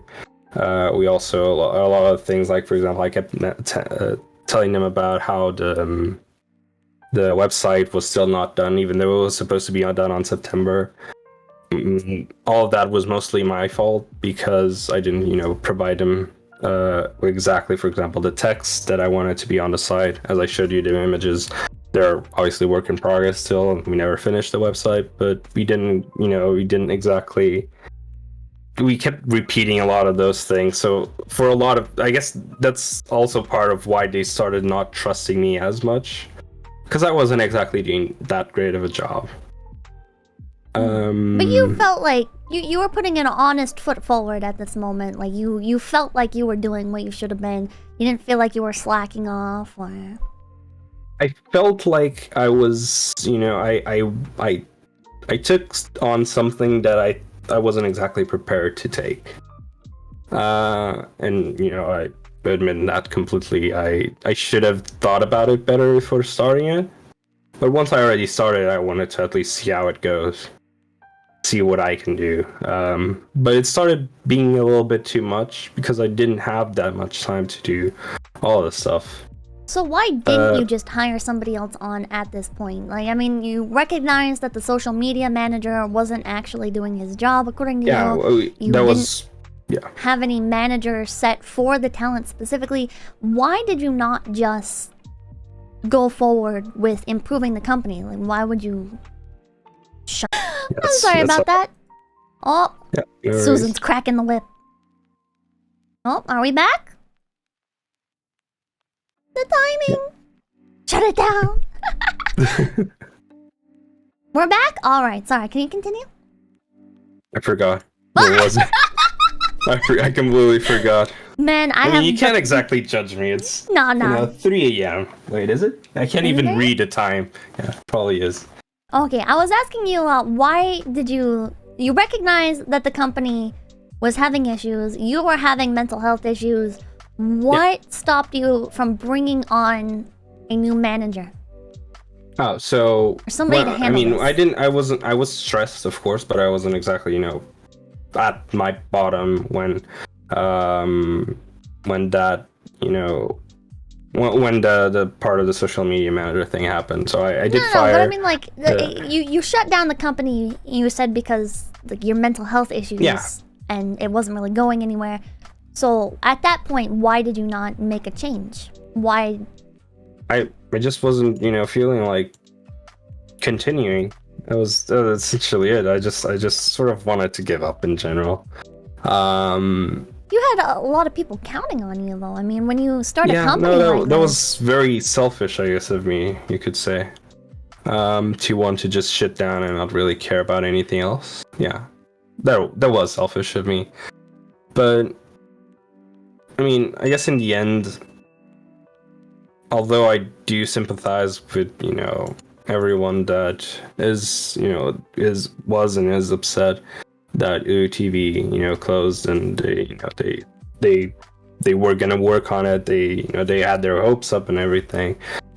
But at the same time, I had to think about myself as well. You know, I didn't exactly want to end up, you know, killing myself or anything like that. Well, it doesn't have to get to that extreme. No, of course not. And, you know, but I just thought that, okay, I do need a break. I need to stop, you know, thinking about all of this. I need to, okay, like, just... You didn't take a break, though. You shut down an entire company. Yeah, I decided to shut down. Yeah, exactly. I just decided that, you know, I wanted to give up at that point. You know, there's a lot of reasons why that ended up happening. But at the same time, I just decided that, yeah, I don't exactly want to do this right now. And yeah, I guess it was selfish of me. Do you feel like maybe but it I was also the don't regret size that. of the company? Like maybe... Sorry? Do you feel like maybe it was the size of the company? Like it sounds like you had a lot of people coming in and out. You had a lot of talents to deal with. You didn't have anybody really managing things. Like... Yeah, I guess you could say it was a little bit the size of the company as well, but it wasn't just that. It was just, I mean, if I had someone to completely manage it, that would have been fine. But well, it takes more than just one person to like manage a company. Well, yeah, but I'm just giving you an example. If I had one, or you know, a team to manage it or something like that, I could have done it. But I just was at just a point where I didn't exactly want to care about anything. Really just wanted to, you know, like give up in a way. Not give up on life, I just mean like give up on the project itself. So why are you considering starting another one now, having that past experience where you felt like just giving up? Because I want to do it, you know, relatively slowly now. And also you know, start very small. But I also, you know, in the end I did learn a lot from it. So I do plan on doing something, but you know, a lot smaller. Probably like maybe even just, you know, 2 talent or something like that. Just to actually, you know, concentrate specifically on that. But why is that, this time I definitely... What? Why is that though? Why do I want to start it? Yeah, you already had a past experience where you lost motivation with it. So why would you start another one? Are you because this time I want to... No, because this time I want to actually, you know, have someone properly manage it, and I'll intervene if it's required, but more of like a backseat thing. Because I think there is potential, you know, in the VTuber industry, even if it is overloaded at the moment. But I think there is potential. So, you know, I think maybe not just do like a general one, or just have like a bunch of random VTubers, but maybe like, you know, in like a specific niche. I think that's how you say it. Niche. So I'll probably look into something like that. But yeah, I know I stressed out a lot at the time, but I also just want to just do something again like that. Because I mean I don't enjoy the bad things about it, but it wasn't exactly, you know, not fun. And this isn't something you're looking at starting like immediately, or... Oh no, because I'll definitely look like I'll like take like a year or something or more to even like do like anything like concrete. It's more of like, oh, with that way I also have time to, because I mean I guess you could say we were basically speed running, you know, a VTuber agency. A lot of things weren't even in plan, like the plans weren't even in place when we started doing a lot of the things. So a lot of this was just, you know, like speed running. It wasn't exactly planned, most of it. Now I want to actually, like, you know, organize it properly. Just to, you know, not risk having the same type of failure, but also because, you know, there's less people involved. Also don't have to worry too much about, like, I cannot just get a single person to manage all of them in general, really. And then with time, we'll grow or not, depending on how it goes. And then, I can either choose to maybe shut down again, which is obviously a possibility anytime you start a company, or maybe it's successful, maybe it's good. And then people will be able to look at this interview again and see how I went from a failure to less of a failure. Are you passionate about VTubers? Do you mean that as the sense that I watched them? About the industry, about favorite talents, about anything. Are you... So with that response, I feel like I already kind of got my answer. So I guess I don't exactly watch that, at least not too much. Just every once in a while if it's something interesting. Maybe clips and stuff like that. So why VTubers? Like, I'm gonna rip the band-aid off. Is it a grift? Like, why do you keep getting involved with VTubers? If it's not something, you're not passionate about VTubers themselves, you don't have like a clear market that you're looking to get into, what is it, man? I thought it was fun though. You thought it was fun? It destroyed your mental health. Yeah, in the end, it ended up doing that. But, it did have a lot of, fun aspects to it. $150,000 worth of fun? No, I wouldn't say that. What? But what are you talking? Okay, explain it. I want to know. I want to know. Tell me. What do you mean? What was fun? Oh, just getting to, like work, for example, with the possible sponsors. And looking at most of the business side of things, not exactly the VTuber side, but a lot of the business side of things were actually fun, even if I didn't exactly have that much time. But I think it was fun. It doesn't have to be VTubers, but it's also, I guess like anime, and it's something that at least I have a bit of motivation. It's not exactly that I watch VTubers that much, but I also enjoy what VTubers are specifically. They do mean a lot, to the industry in general. Can I be blunt with you? I've already been blunt, but like... Yeah, obviously. But, bro, I don't think you should get involved with VTubers again. It sounds like this is an industry, all right, where it's like entirely passion, man. Like you can't go into like just expecting big paychecks. The reality of entertainment in general is that there's no guarantees, and you're dealing with people who also are like struggling with their mental health. There's a lot of dangerous characters, there's a lot of questionable characters, there's a lot of there's a big like human element to it that you have to involve yourself with. No, and then the business element of it is a big gamble. Everything in life's a gamble, right? But especially with VTubers, right? It's an oversaturated market. You have no idea, like you can have the most talented person in the world, but they might not end up pulling numbers in terms of streaming.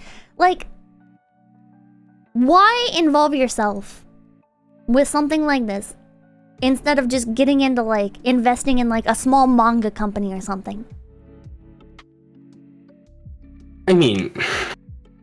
I'm still looking at if I did post that I wanted to start it, but at the same time, it's not exactly like guaranteed that I will start it. It's more of like something that I do plan. Well, I'm not trying to like attack you or anything, right? That's all right. Don't worry.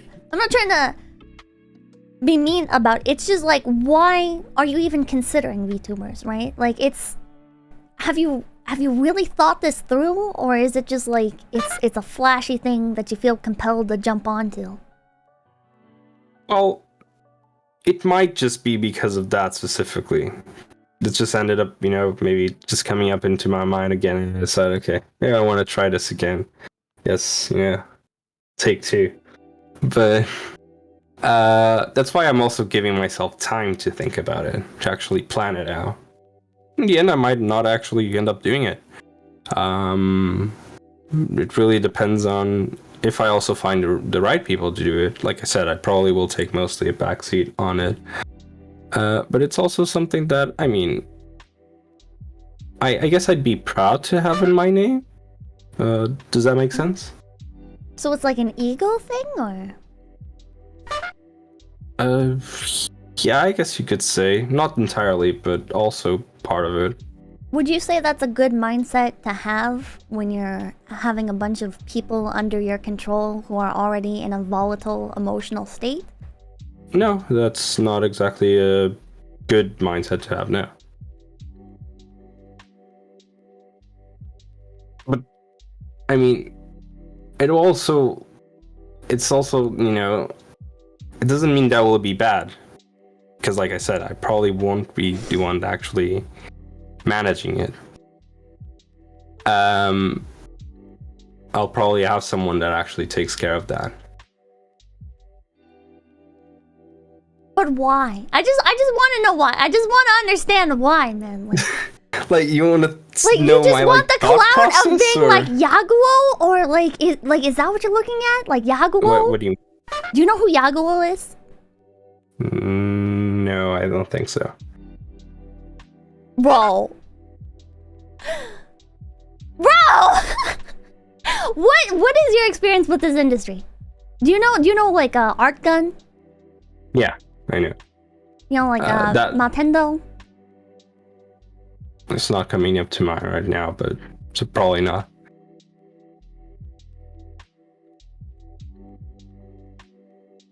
What is your experience with the industry? Like aside from running the company, like how much do you know about other companies? The company. The other companies I don't exactly know too much, just basic stuff. That's actually what I mentioned when I started 𝑂𝐡V, like to everyone in general. I didn't exactly have experience working on in the VTuber industry. Is that good? No, it's definitely not good. No, no, it's not good. But it, have you heard of Cover? Yeah. Okay, have you heard of Any Color? No. It's not coming up to my... I don't think so. Have you heard of 𝐡𝐚𝐭? I don't think so, no. How familiar... So this was a year ago. Were you familiar with other small companies at the time? In the Western industry? I mean, I knew... I think, was it called V-Star or something like that, which went down in flames? Yeah. I think it was called that, I remember. I also knew... I knew some others, but I forgot the name by now. I actually contacted them at the time. I can probably find them on Twitter. I'm just like checking like your immediate knowledge. Do you know who 𝐒𝐡𝐚𝐭 is? Oh yeah, I do. Oh, okay. Oh yeah, no, yeah, I do. Yeah. I wasn't getting it from the name, but yeah, I do. All right, so 𝐏𝐏𝐿 is the owner of Hololive. He's like the CEO. He's the... Oh, okay, yeah. Yeah, he's... It makes sense that I wouldn't probably remember, but if I probably saw the image, I probably would have known. He's a very important figure in like VTuber culture. Yeah, no, that I understand, of course. Yeah. Do you understand why some people might be concerned about your level of knowledge? Yeah. In this market? No, I completely understand. Do you feel like that matters? My knowledge? Yeah. Yeah, of course it matters. It's almost like the reason why it will either fail or succeed. Besides some other variables, of course, but that's, a big reason of it. But I guess I do have the thrill of taking risks as well. So how much knowledge did you have about these subjects going into starting your own VTuber company? I mean, well, do you mean the companies that did VTubing, or yeah, just... how many... Were you aware of how many other companies were already in the Western market? Were you aware of what other companies were doing with their VTubers? What made their VTubers popular? Like, what the average income of these streamers are? Yeah, I mean, I knew a bit about some of the companies, but not that much. No, when I started, I didn't know exactly, much at all. Just knew some of the bigger companies and, some of the smaller as well, because at one point I actually didn't think of starting UTV. I actually thought, but, it didn't last long to think about that, but I actually thought about acquiring like a VTuber agency, which was already like in place. That way I didn't exactly have to manage it myself. You were looking at buying a different Yeah. agency? Oh, what agency was that? It was actually V-Star at the time, which, I guess I dodged the bullet in a way. What I actually talked with the owner at the time, I think. Yeah, it was that and another one that I was thinking about acquiring. What's the other one? That's the one I was trying to find. I don't remember the name. Chat saying you have had some involvement with CyberLife? Oh yeah, CyberLife, exactly. I think that's it. Yeah. What happened there? Yeah, I think it was CyberLife. Are they still up? No, apparently not. They've... Yeah, I don't know exactly what happened to them, so sorry, I'm not exactly in... I mean, I can explain that to you. Yeah. CyberLive dissolved their actual, company side, and they've become just a streamer group called Etheria. Okay. Yeah. Okay. Yeah, I was also talking with the owner of CyberLive. I believe it was CyberLive. At least from the name, it looks like it, but I can't find their Twitter anymore. I'd probably know from the image. But yeah, I did plan on both of those. I ended up not doing neither. Why is that? Well, I think... Can I say it? I don't know, actually. I mean, I can say why I didn't, for example, V-Star. I mean, CyberLive's not around anymore either, so... Yeah. No, but I mean, for the V-Star, actually, I think it was because I asked them, we were discussing it and stuff. I think I planned, on having a meeting with them, and they didn't show up. But I don't remember exactly. I think it was that. It was either V-Star or CyberLive for where that happened. I don't know which one. And then the other was... I think it was CyberLive though. This what I'm gonna say now. I think was CyberLive because I tried talking with the owner of CyberLive. They were actually I wouldn't exactly say rude, but not exactly pleasant to discuss business things with. They were pretty either suspicious or very angry already talking with me, which I didn't exactly understand why. How did you approach them? Did you approach them hey, I want to invest in your company, Twitter, I believe in what you're doing, or... Yeah, I said that I wanted to discuss some business matters with them on Twitter, and then I'd add them. I sent them on Twitter, and then I'd usually talk with them on Discord. Well, did you specify what the business matters were, or... Not on Twitter, only on Discord. We then discussed what we I mentioned that I was looking, for example, to acquire them, or looking at before acquiring them, we could maybe sign an NDA and look at stats or other private information that we could see if it was worth acquiring or not. Because obviously I wouldn't just acquire it straight away. I mean, I do make bad business decisions a lot of times, but I also, don't exactly just want to buy something that's not, worth it, or at least, has no value. I want something with at least some value, something that I could then add maybe my experience, or my experience running businesses, or, something that I can add value to it to help it grow more. So I wanted something that I was at least almost there, just needed a push. How do you define as almost there? I mean, that I was going to define after seeing their stats, but to clarify, I didn't actually see anything from either. Because, like I said, one didn't actually end up talking to me after we discussed a few things. The other was just straight up rude, and I was like, okay, never mind. I don't exactly want to work with you. I think probably wouldn't work out well. So you just dropped all involvement with other companies when you decided to make TV then? Well, do you mean like the other companies that I worked with? Yeah, like you weren't other VTuber companies. Like you weren't looking to invest in other VTuber companies. You weren't looking at their talents. After that, no, I wasn't doing that. Okay. Yeah, no, I essentially didn't. Yeah, I mean, I did for a little while, but after I saw those two, I ended up not, exactly looking into it too much. Okay. But yeah. All right. I guess I'm like trying to process some of these things. Like. Yeah.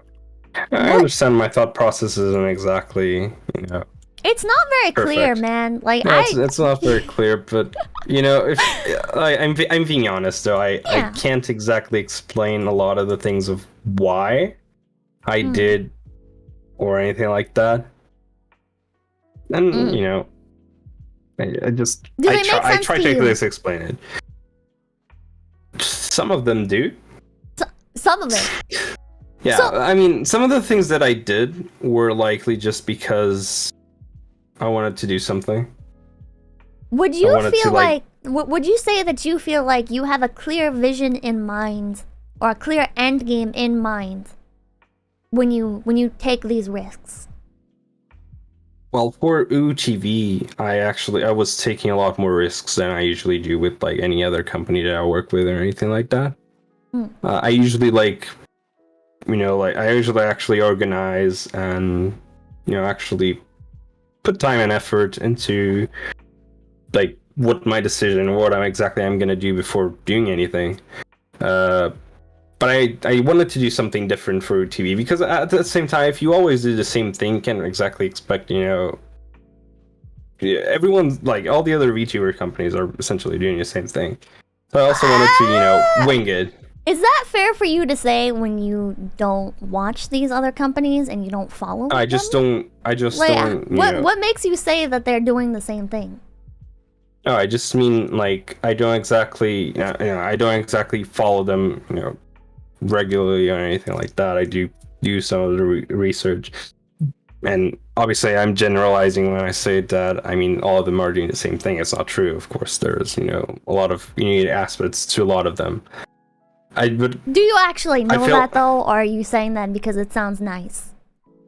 Saying that because it sounds nice. Yeah, that's what I thought, buddy. No, but no, I know that there's a lot of I don't know exactly all of them, obviously, because I don't even know some of them. But I do know that there's a lot of unique aspects to a lot of them. I just mean that I wanted to do something. I wanted to do something, I guess, in a different way than I usually do companies. I wanted to take a lot more risks and see if maybe something will pay off. Why did you not feel... What? Well, I guess I don't know how you felt, but why did you not look into these other companies? Why did you not do the research on what the market was like going into TV? Is it just you felt like you were doing your own thing, so it did not matter, or that? But I also was sort of speed running it. Speedrun. What does that mean? No, I was trying to do it as fast as possible. But why? I guess and because I do. Just to be clear, so do it as fast as possible. What does that actually mean? Hit big numbers? Does that mean get all of your talents quickly? Exactly. All of those things combined at the same time, basically. I wanted to do basically everything as fast as possible. I even had in the beginning, I wanted to launch in 3 months or something. Obviously, it didn't happen, but I wanted to launch really quickly. I wanted to do everything really quickly, and part of it is because when I do other companies, I usually do decisions that in the long run will benefit me or the company or something like that. In the case of TV, I was actually trying to do things fast as possible and not exactly organized because I wanted quick results, which isn't exactly great, obviously. But I really wanted to try to get as quick as results as I could. Was it about the money? No. I mean, No? I spent the 150K or whatever it was. If it's not about the money, why did you feel inclined to speedrun? What do you gain from speedrunning the company? I don't know. I just like quick results in general, which I don't usually get because I usually do plan like decisions and stuff like that for the long term with other things. But I wanted to do it different this time. I guess part of it was also, I mean, now that we talk about it. No, it doesn't sound like you wanted to do it different. It sounds like you said that's what you like doing. You like speedrunning. Yeah, that's what I want to do. Oh, that's not what I like. Yeah, that's what I meant. Okay. That's what I wanted to do. Like, that's what I felt, okay, that's gonna feel nice to do instead of, doing all the planning and all that sort of stuff, because it is boring in a way. I mean, it works, obviously, for a reason, but it is boring. So, I mean, I guess it was sort of a hobby project, though. If, in hindsight, looking at it, it was a big part of it I did was to have fun, I guess. To try to, like, and I also, wanted quick results, so I had fun because I was trying to get quick results. What about it was fun? Does that make sense? I think I can see your line of reasoning. Yeah. It's the instant gratification? Yeah, I guess, yeah, that's essentially it. Like, the fact, for example, if I was able to do it in the end, it was actually successful, it would be pretty crazy in a way. And also, every time that we got, for example, a new talent or, a new idea or something that we were working on, it was sort of a feeling of instant gratification. An illusion of progress. Yeah, yeah, exactly. That's a good way of putting it. It was an illusion of progress because we didn't exactly have that much progress along all of that time. Do you feel like that mindset is a bit selfish, perhaps? It is, yeah. Would you maintain that mindset going forward with any other ventures? No. I'm glad. I wanted to try it, though. Were you aware when you considered trying it that it was selfish? I mean, you don't exactly think about that part, though. I mean, not immediately, at least. You don't think about the consequences of your actions? I mean, you do, but you also, at least not immediately, everything comes to mind, is what I'm trying to say. Initially, I just really had the idea that maybe everything will work fine. It was mostly why? like, perhaps I knew that, like, that... Was this like a leap of faith? Or like, why did you have the idea that this could at all end fine? Like, what part of this was like, oh yeah, this is... this is fine. No, but... Yeah, I mean... I can't exactly say why, though. I just did it because, yeah, I guess, like you said, maybe a leap of faith, which, isn't exactly great, but it does work sometimes, just rarely. You're the businessman, so I guess I can't really judge. You can't judge because I did terrible decisions about that part I can That's judge. Absolutely fine. I can't judge like a leap of faith, I guess, but... No, you can judge that as well because effectively, there's a reason why people actually plan everything out and, to properly organize things because it works. Otherwise, people won't do it. But also, like I said, I mean, it was not something that, none of the things that I did on OOTV is something that I usually would do. So... You wouldn't do it again? You'd start a VTuber company a lot of the things I wouldn't definitely do it again, like I said. Alright. Did you ever do anything morally bankrupt? What do you mean with that? Did you bought. treat your employees less than stellar? Did you flirt with talents? I mean, I can't exactly go into detail of what happened at the end specifically. But I didn't exactly, in some cases, probably due to stress, although obviously it's still my fault, but I did mistreat talent at some point. Would you say you crossed any boundaries with them? I can't exactly discuss that, unfortunately. All right, there's I don't want to like make you super uncomfortable or anything. Yeah, but no, it's fine to ask, but I'll tell you when I can't discuss those things. But yeah, it's fine to ask. I just won't be able to answer a lot of those things. Okay. Would you say you were friends with the talents? I mean, some of them, I guess. Did you hire them because they'd be friendly with you? Or, like you said, you were going for a family atmosphere. So does that mean you were taking people on specifically? You like their personality, you like their voice, maybe not necessarily thinking about the growth of the company? Or No.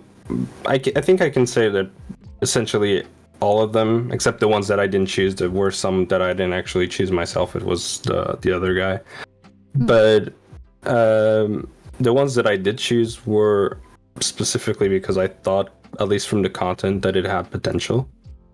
But at the same time, I didn't exactly have that much experience to be able to say that. So, how do you gauge potential? It was just, at that point, it was just mostly, I'd look, for example, at stats, obviously, for if they were already, like, active. Well, that's not potential, that's what they already have. No, but I looked at the stats and saw, for example, there was growth or anything like that.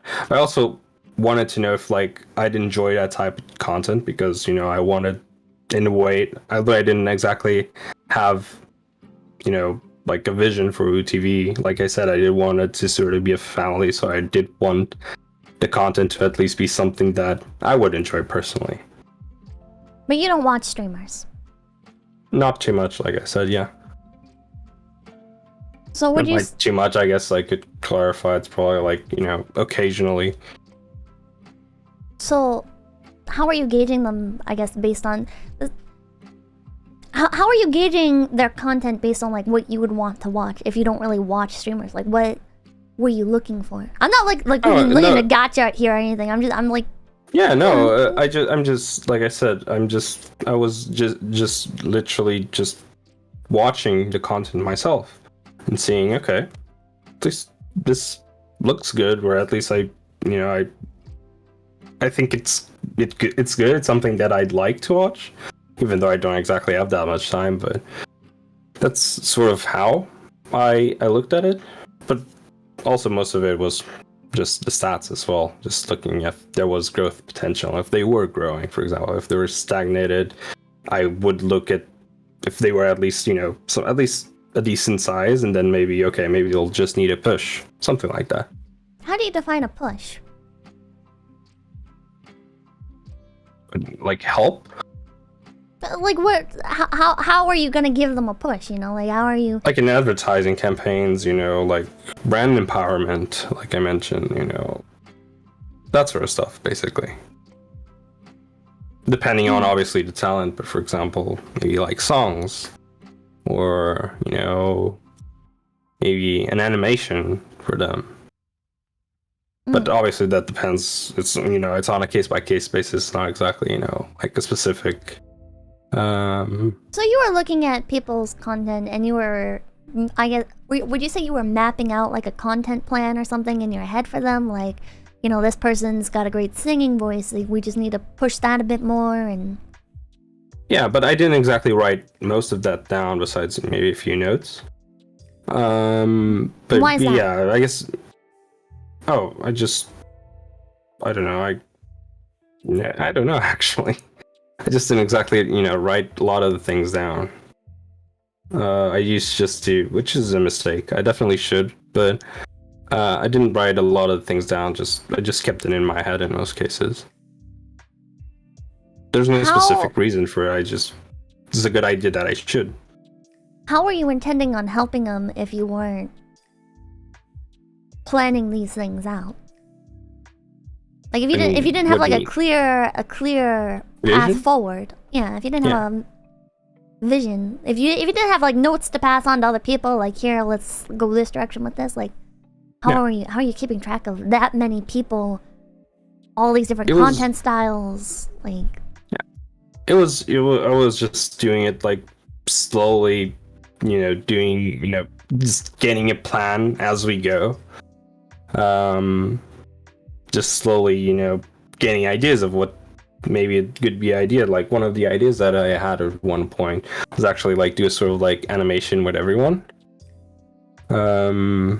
Actually, I forgot the studio name, but they're the studio that do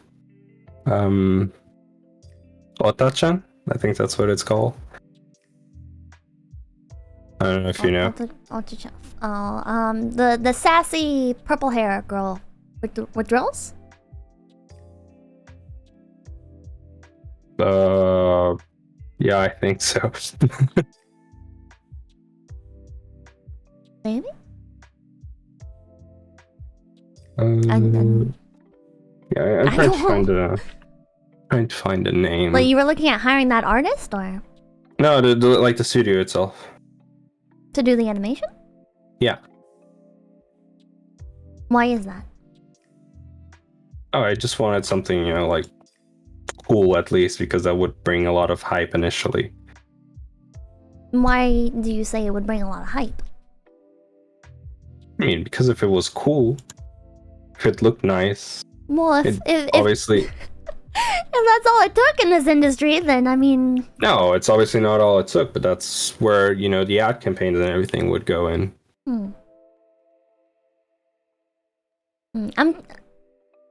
I'm very curious, like, how you'd feel about some other companies that invest highly into, these kinds of, like, flashy things and advertisements. Have you ever heard of Idol Corp? Yeah. Were you thinking something along, like, their lines, where they spend a huge amount of money on advertisements and, like, promotional videos and stuff? I mean...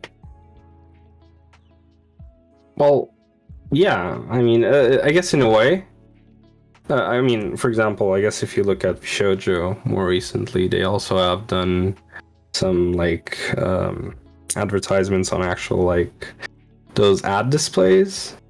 You're talking about the ones in the like billboards Japanese or something like that. stations? Yeah. For example, that. Yeah. So, that looks cool. And, it catches the eye. And it's an advertising campaign. That's sort of the idea that I was going for at the time.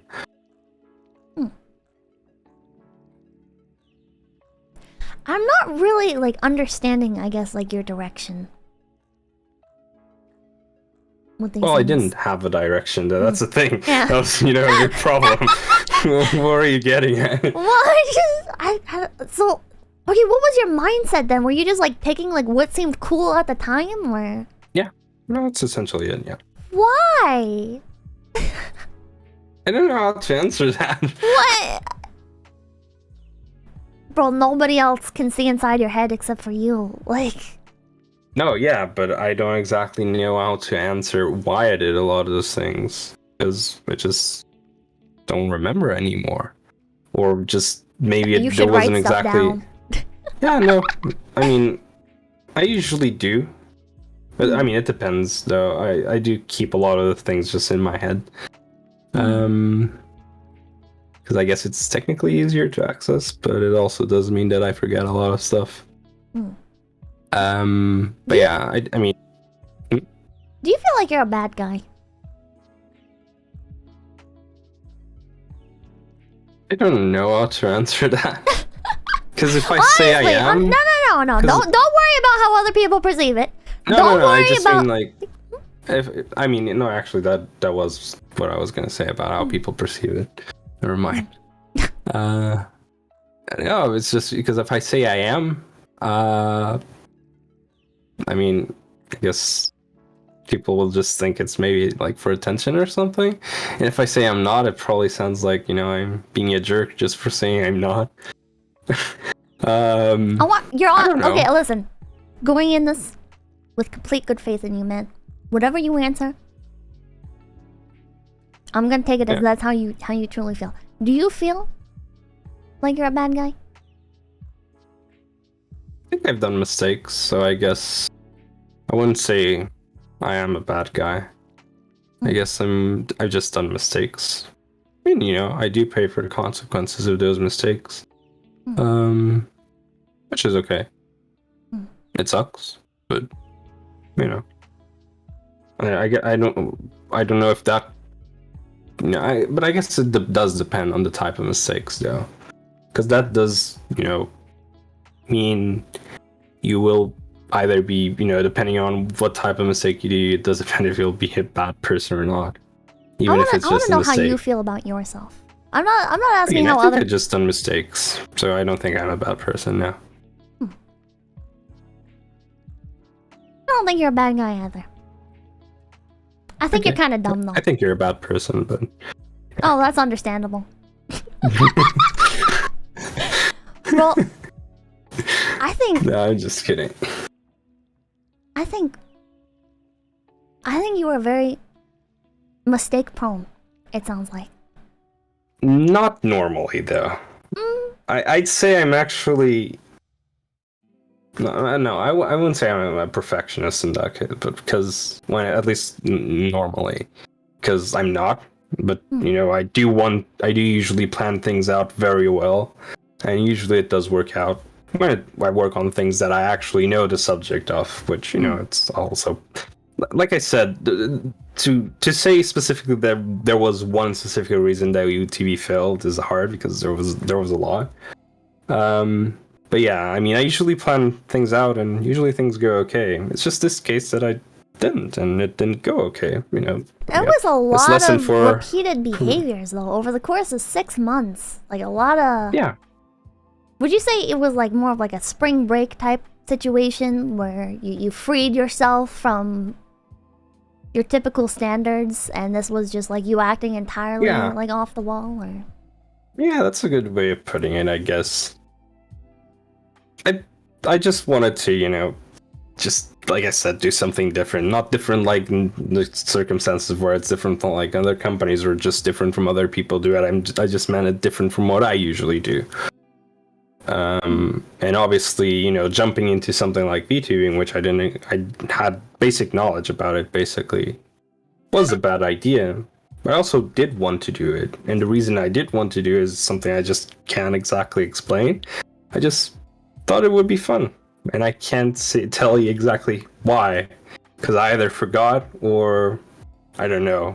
But I mean, I do plan on doing it again, so it's not exactly because I forgot. I just think I might do it better now.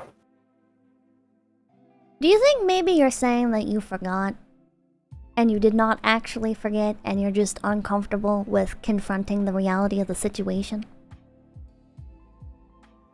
Or perhaps presenting the reality of the situation? I can't say why, because I actually don't know. At least it's not coming to mind. Like, I swear I'm not like doing it on purpose or anything like that. I mean, the human brain, it kind of just does things sometimes. I mean, maybe I am, you know, like maybe doing it to myself and I can't actually answer it. Maybe like tomorrow or something I'll remember, okay, this is exactly why I wanted to do it or something. But it's, you know, maybe right now it's not just coming to mind. But I'm not doing it on purpose. Or, I mean, like I said, if there's something I won't answer or something, I'll straight up say that I won't answer it. It's fine. In this case, I just really can't say because I don't know, at least at this moment. I feel like asking you questions, it tends to feel like you're looking for a way to deflect without it being apparent that you're deflecting, I guess. Just being 100% candid with you, man. Like, I'll ask you a question and you'll make it clear that it's not just your fault, it's not just somebody else's fault, it is partly your fault. Yeah. But do you understand why that kind of comes off as like a little bit of a, you're trying to like soften the blow and make yourself still seem I better. understand. Like, I think you're overthinking things, man. Oh, that's partially because I'm tired, to be fair. But I mean, it's probably mostly because I'm tired, though. But no, I mean, at least I'm not doing any of it on purpose. If I'm doing it just unconsciously or anything, I mean, that's cool though. But yeah.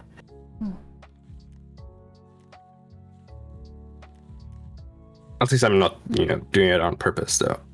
Yeah. I'm not actually like thinking actively that, okay, I have to be careful about answering this. I just either don't exactly remember, I'm tired, or, it's maybe just the way I like to word things in general. But I guess, to be fair, I do work with a lot of companies, so I do just naturally try to be careful with the things I say anyway. So it might just be that just coming in naturally. Maybe. And also, I'm tired.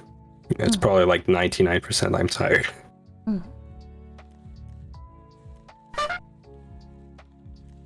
Meow. I don't think you should start another VTuber company. It's alright. Even if you really plan it out. I just don't think that this is a good industry for you.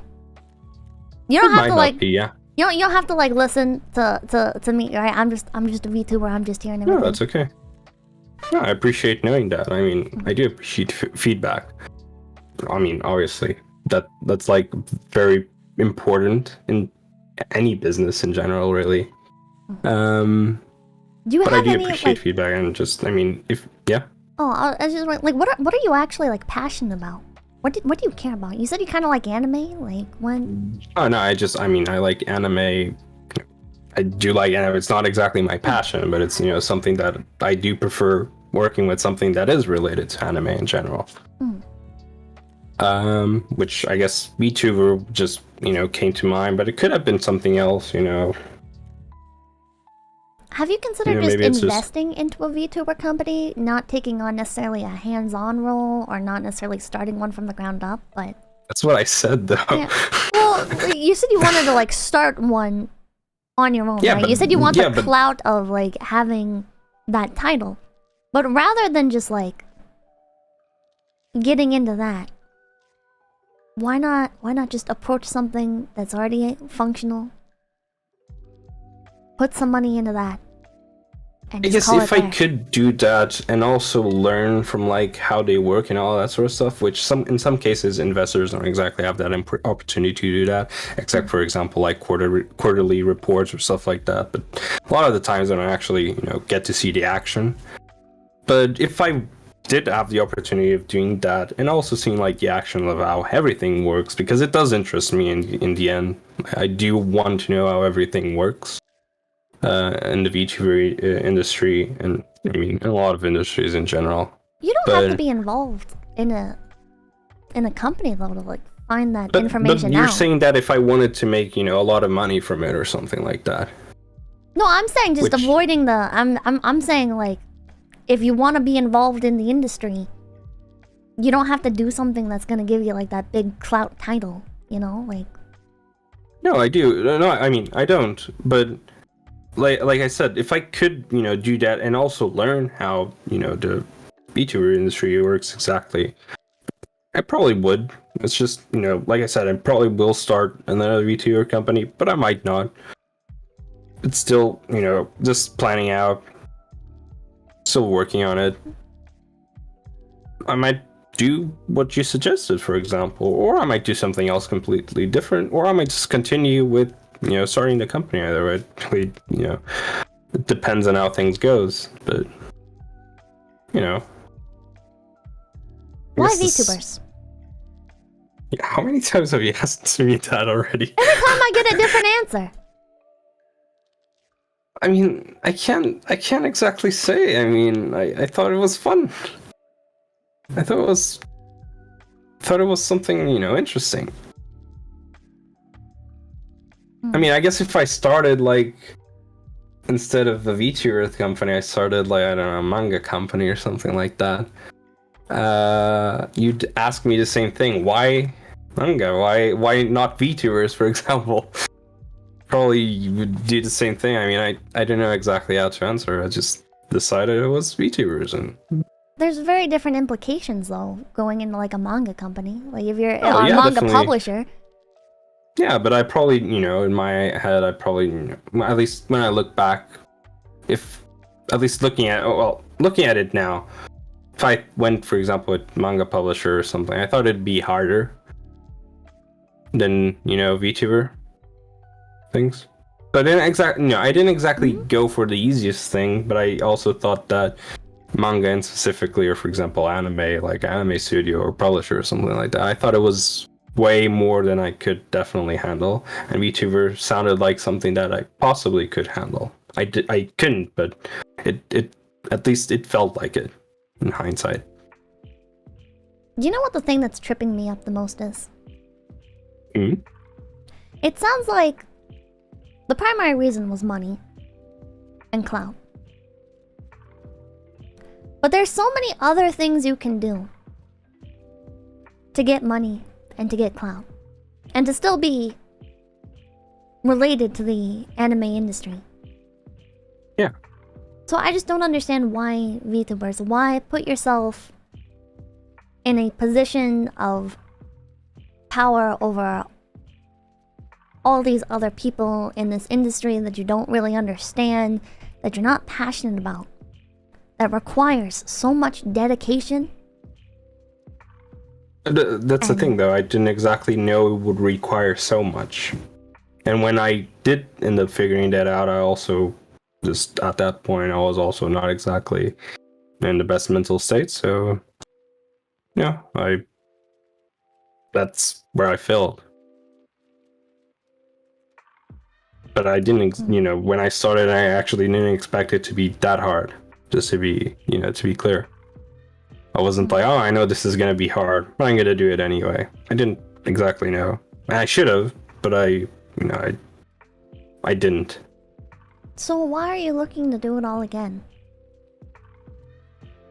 Well, I still want to. I think it's still something that interests me, even if I did fail that one. I mean, I know a lot more now.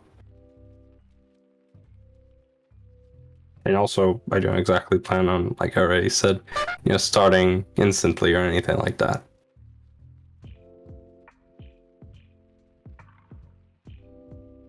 It doesn't sound like you really learned from your mistakes. Is that so? Yeah. Being bought with you, man. It really doesn't. You might have learned like the nitty gritty, right? Like you might have learned. I'm not saying that you didn't learn that it's hard. You might have learned that it's hard. You might have learned that you need more people. Definitely know that it's hard. You might have learned that VTubers use specific softwares, or all these all these little things.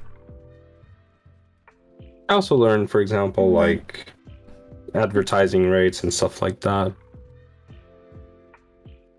Just it does matter, even if I don't end up working with the VTuber industry, but it does matter to know all those things.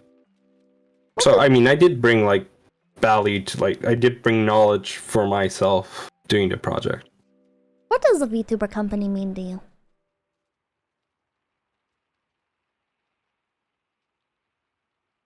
I don't know how to define it, I guess.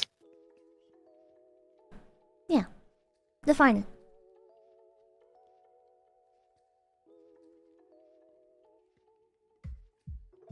I mean, what I think of a VTuber company, or what I thought of What do you think of a VTuber company? I mean, I guess it's, it's essentially like a sort of TV show company or a TV network or something in a way. Just, slightly different, obviously, but it basically does work a bit like a TV network or something like that.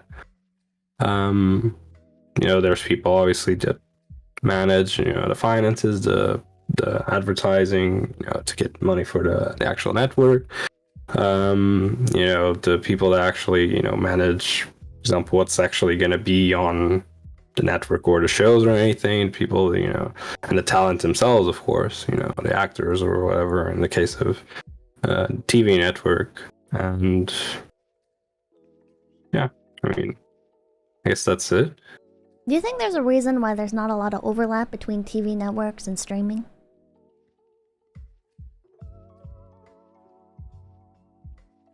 I don't know exactly what you mean.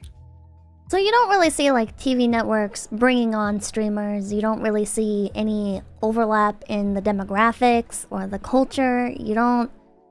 Well, whenever you see like a streamer go on television, they tend to talk about how different it is, how it's... The environment's different, how their approach is different, how the people that they're dealing with are it's much more organized. It's I mean, organized, I guess, is... You're looking possibly, for advertisement but... money. You're looking... Because that's the thing with, like, streamers, right? Is a lot of it's sponsorship money, not necessarily advertisement money. Yeah. And donations and stuff like that, subscriptions and all that sort of stuff. But I mean, once you get to the top level, donations, and that's much smaller. That's pennies compared to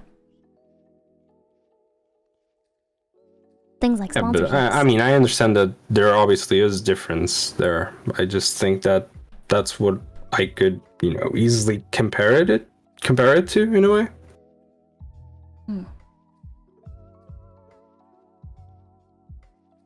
I'm sorry if it's not exactly making too much sense.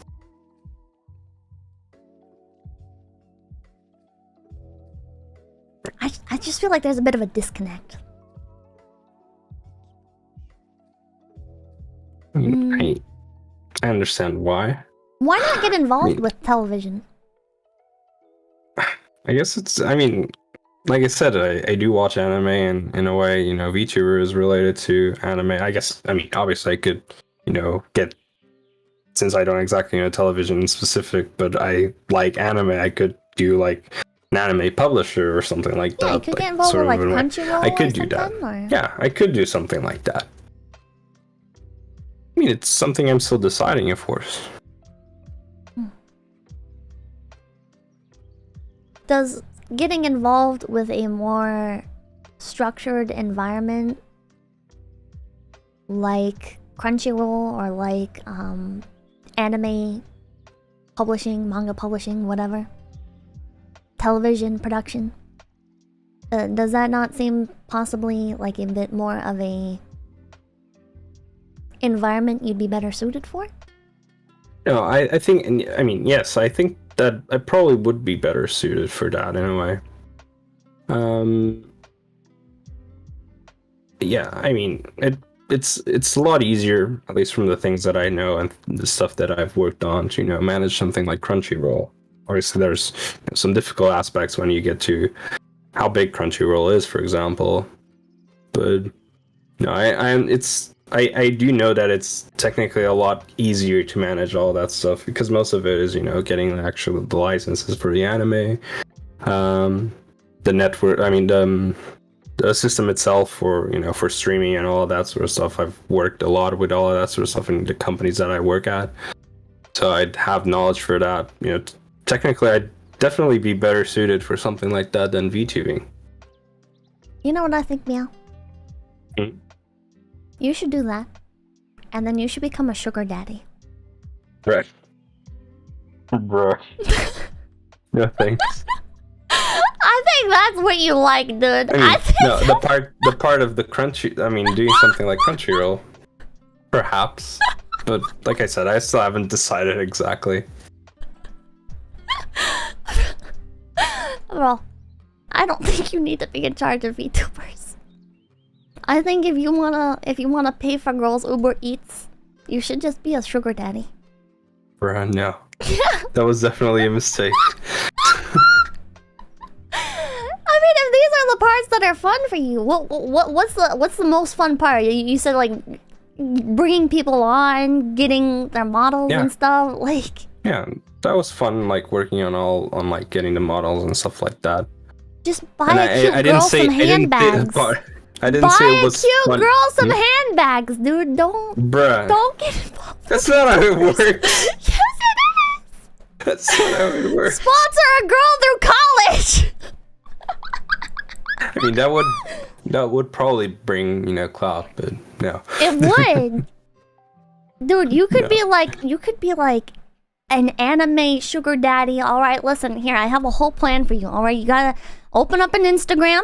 You know, you can get art of your character and stuff. Start getting art of like your character and like your sugar babies together and stuff. You know, like help them with their socials and stuff. You know, get them through college. There you go, man.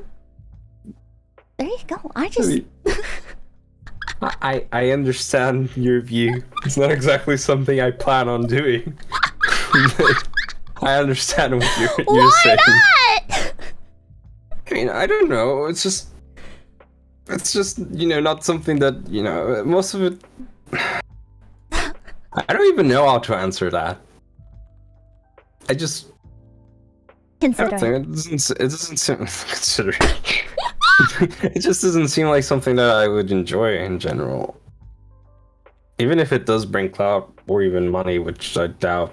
But I mean, the clout part definitely. The money part, obviously not. But or maybe. I can imagine some ways it could make money. But nah, I don't. I'd say leave the money to a proper job. Though. I'd say leave the money to a proper job. Go join Crunchyroll or something. Not join. If I do something like that, I'd do a competitor to Crunchyroll, not join it. Well, the industry needs one.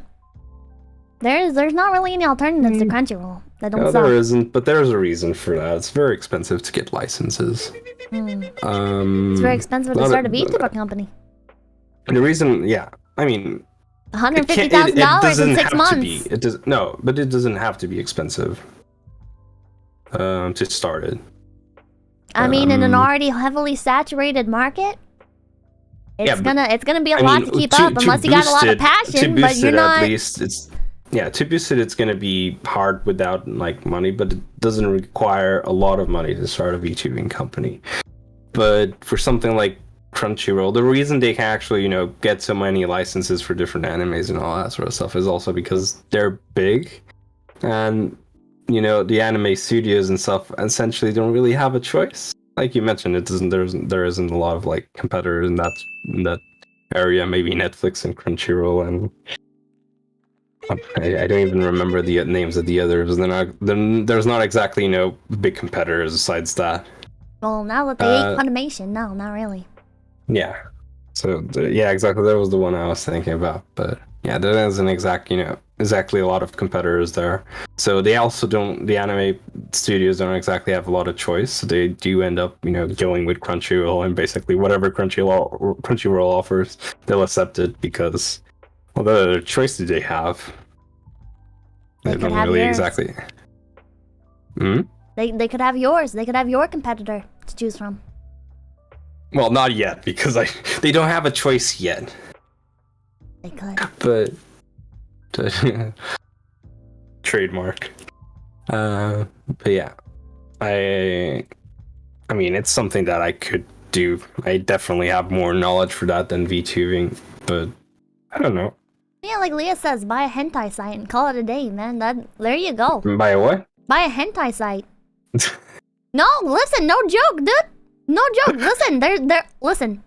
Hentai site, like buying the rights to different hentai and stuff, bringing them over to the West uncensored. There's a big market there. I mean, I obviously know that there's a big market there, but you already got friends at Faku. I mean, I obviously know that there's a big market there, but yeah. I got friends, man. I'll hook you up. No, but I've already worked in that industry for a fair amount of time. Where'd you work at? And I'd rather not discuss it. Oh? Well, now I'm just more curious. Well, obviously. But, I mean, I'm sure if you search enough, you'll probably find... Maybe? Chat? No, maybe not. I don't know. But, yeah, if you search enough, you'll probably find it. But, yeah, I did make a fair amount of money through it. So why not that? Yes, I have been sponsored by Nitro. Also that. So why not that, man? Why'd you quit that? Oh, I just didn't want to take care of that anymore. You really need sugar babies. You have no commitment. Wow. I mean, I just didn't want my hentai company anymore. That's actually essentially how I did it. I was like, yeah, I don't want this anymore. And a lot of people are actually mad about it, which is understandable. Because I think, like, at least, like, it had, like, 18 million impressions per day or something like that. Wow. So it was, that's pretty awesome. Decent. It was pretty decent, but I don't know. I just didn't exactly want to do it. I mean, I guess you are right in a way about wanting to commit to, like, things. It does, like, I end up, like, getting bored about, like, with them and stuff like that. Although in the case of VTV, it actually, brought my, like, mental, my mental health wasn't exactly great, but in the other cases, I usually just get bored and end up, shutting down and just moving on or selling it off or something like that, which I've done a few times. But yeah, I mean, it is something that I'll do. Okay, if anyone wants to just follow me on Twitter, I'll make it. This is where I decide I'm gonna make an hentai company again. There you go, man! Fuck yeah. I think you're much better suited for that, man. Listen, you already got industry experience, you know the market. And if you drop it and get bored of it, then you're not, like, severely hindering or hurting the careers of aspiring performers. That I do sympathize with the people that were hurt from it. So I do want to clarify that. Obviously I didn't want to hurt anyone with, shutting it down or anything like that. Yeah, you understand, like, I'm not trying to be too hard on you, but you understand, like, why I, as a VTuber, I guess, feel on the behalf of the people who are involved with this. Of course. Okay. I'm not trying to rag on you, it's just... It's completely fine. I mean, you can say whatever you want. That's absolutely fine. I don't want to just say whatever. I want to have an actual dialogue with you. Yeah. And I'll, answer you as long as I can, of course. Unless I fall asleep, which wouldn't be nice, but... But yeah, I mean, I do understand why, you do feel for them. I completely, that's absolutely fine. I do, feel bad for them as well. I don't really have a justification for it. I don't really know how you would. Yeah, I can't exactly, justify, shutting it down. In the end, it was, selfish of me. Not just shutting it down, but, I mean, getting involved with it without having clear plans to begin with. It's... I think we can both agree both aspects of that is a bit selfish. Yeah. Yeah, that's right. You're kind of gambling with people's careers. Yeah. Yeah, I think I did wrong there, being dad. I guess I did, in hindsight, obviously, it was obvious that was, the end result of it. But I guess I don't really know what to say specifically. Just, yeah, I did wrong. I did do, a lot of things wrong. I don't want to hurt anyone, never did, or anything like that. But I did hurt people. And yeah, that's essentially it. I guess the way you put it, gambling with, other people's lives, I guess, or something, it explains it pretty well. I did end up doing that, even if not consciously thinking about it. Which I think is the problem here. Like, I'm not saying you can't open up a company, like a VTuber company, right? And 100%, like, you have to know what you're doing. How dare you hire people and then fail them? You know, like, shit happens, right? But it's being aware of what you're doing. You know, it's the gravity of the situation. And I mean, yeah, I did a lot of stupid decisions. Definitely should have done a lot of things differently. If I do end up doing it again, I'll obviously do things differently, of course. I mean, if I didn't learn from it, that would be insane, obviously. But yeah, it's, you know, I can't exactly, you know, say much more because I don't know how to say why I did all of these things and what, you know, this made me decide that, okay, yeah, why, for example, I didn't, you know, think that, okay, I'm gonna be basically, you know, gambling with people's lives. Maybe I should stop doing this, or maybe look into something like, look into fixing it or something like that. You know, in hindsight, it's obviously easy to understand, like, to like see things and, you know, okay, this is obviously not right. I need to fix this. But at the time, it just, you know, didn't exactly come up to my mind that maybe, okay, maybe I should fix this, or maybe I should do something different here. And I also was stressed at some point, so because it wasn't exactly a good idea to even start TV. Not even just from the fact that I didn't know too much about the VTuber industry, but I also didn't have too much time, so I was also always stressed. Meow, you know what those are? Hmm? You know what those are? What? Do you know what you're doing right now? Right. What do you mean? You're making a lot of excuses to try and rationalize your actions that you admit were irrational. Yeah.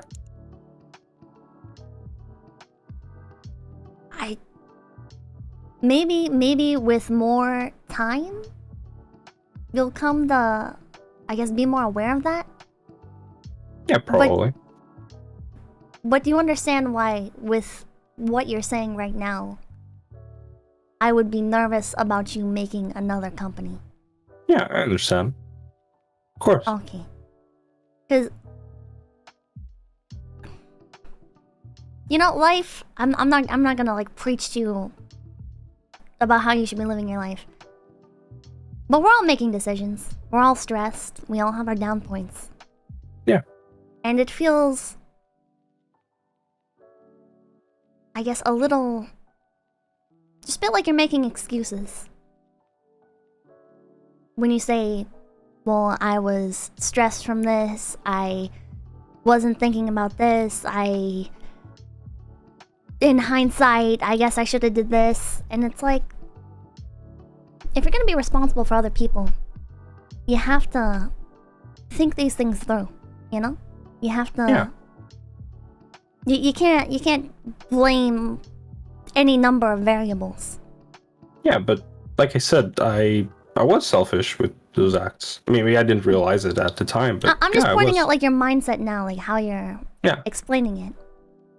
Yeah.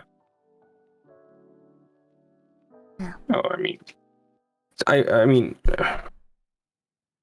I guess they are excuses, but I mean, I don't know how else to say it.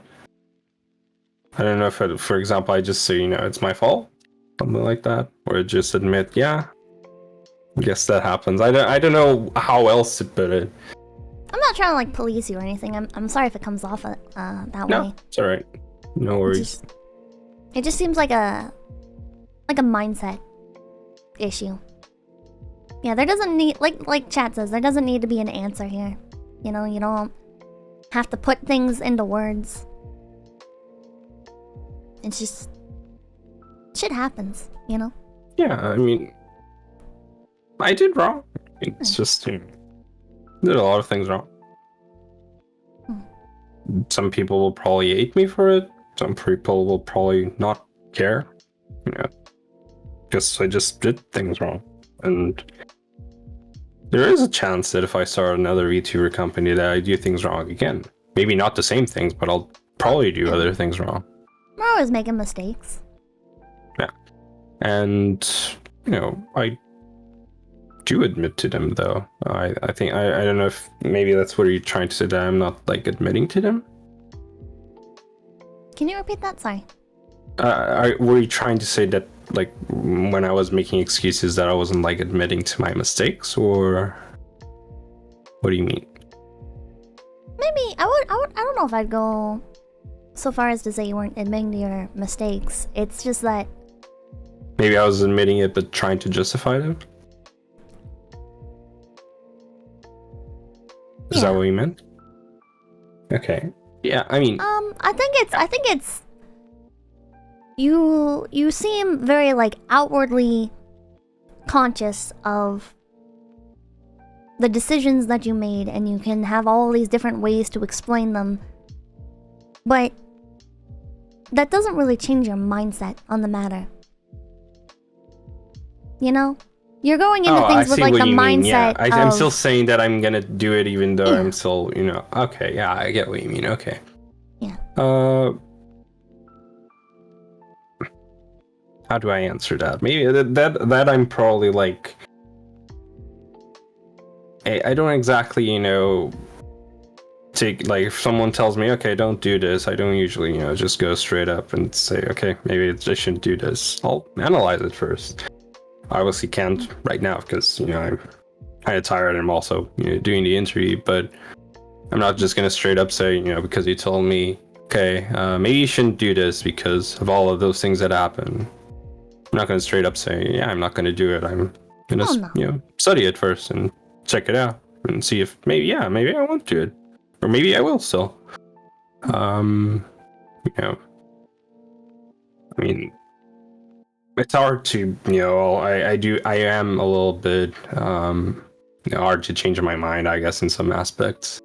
So there's also that. But, you know, it's not because of anyone telling me not to do it that I won't do it. It's because if I find that I shouldn't do it, that I won't do it.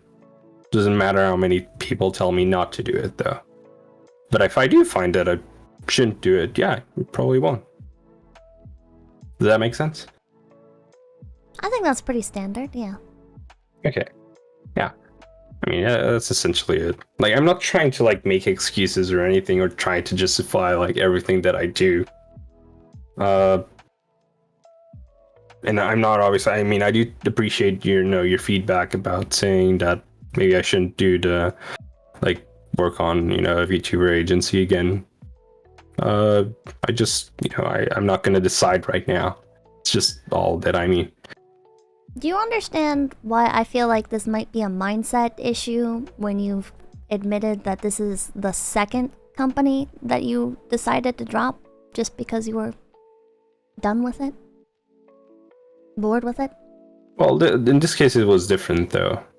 The other one was definitely because I was bored. This one, I guess, maybe I was burned out. This would be better explained. Do you see things from your employees' points of view when you reflect back on the decisions that you made and the mistakes?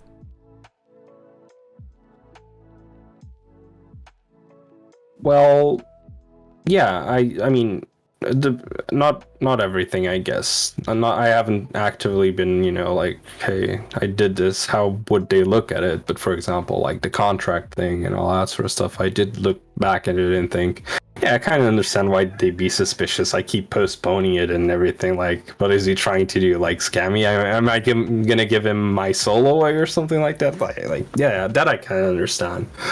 I'm not actively, you know, like... Right? That's just worrying about how people feel about you. Right? That's worrying about... Yeah, but...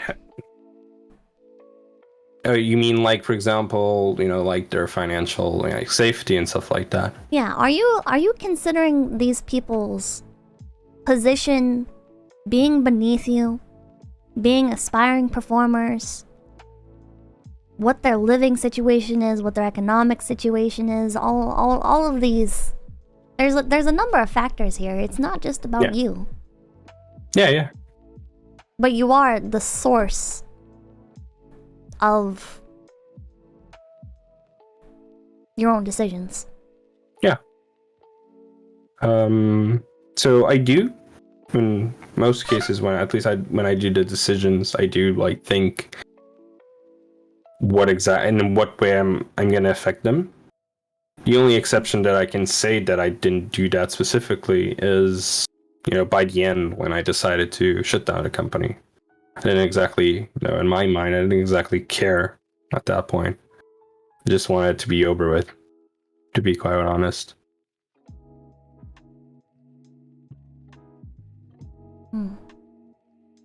I mean, like, right now, obviously, looking back at it, yeah, I do feel bad. Well, it's already done, so I can't exactly do anything about that part, but yeah, I do feel bad, and if I was in the mental state that I am today, for example, I wouldn't have done that.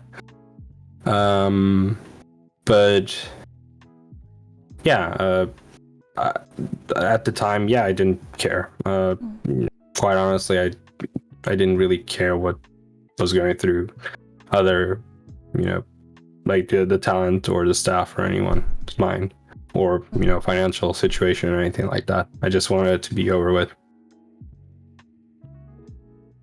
I'm very bad at like painting the bigger picture, but I guess the things that have me concerned here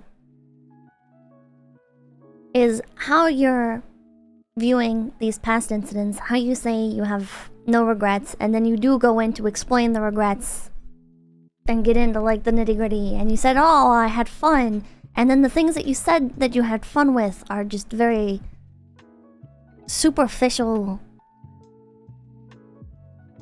instant gratification, no real benefit to other people, no real benefit to the company, just quick, like, flashy things. You said that you like the idea of like the clouts of being at the head of a VTuber company.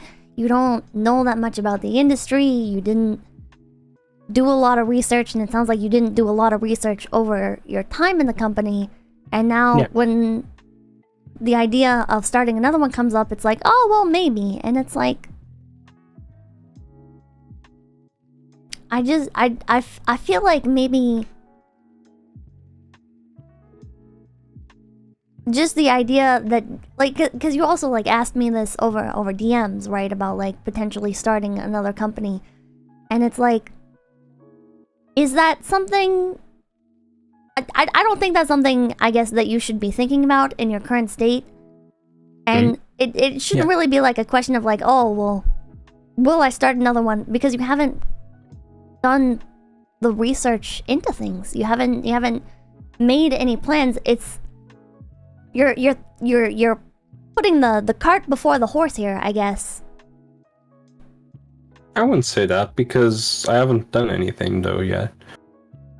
Like I said, it's just an idea. I am accepting applications though, because I do want to, get an idea of the people that will possibly work on it. But, like I said, I don't exactly plan on starting it, like, for example, next month or anything like that.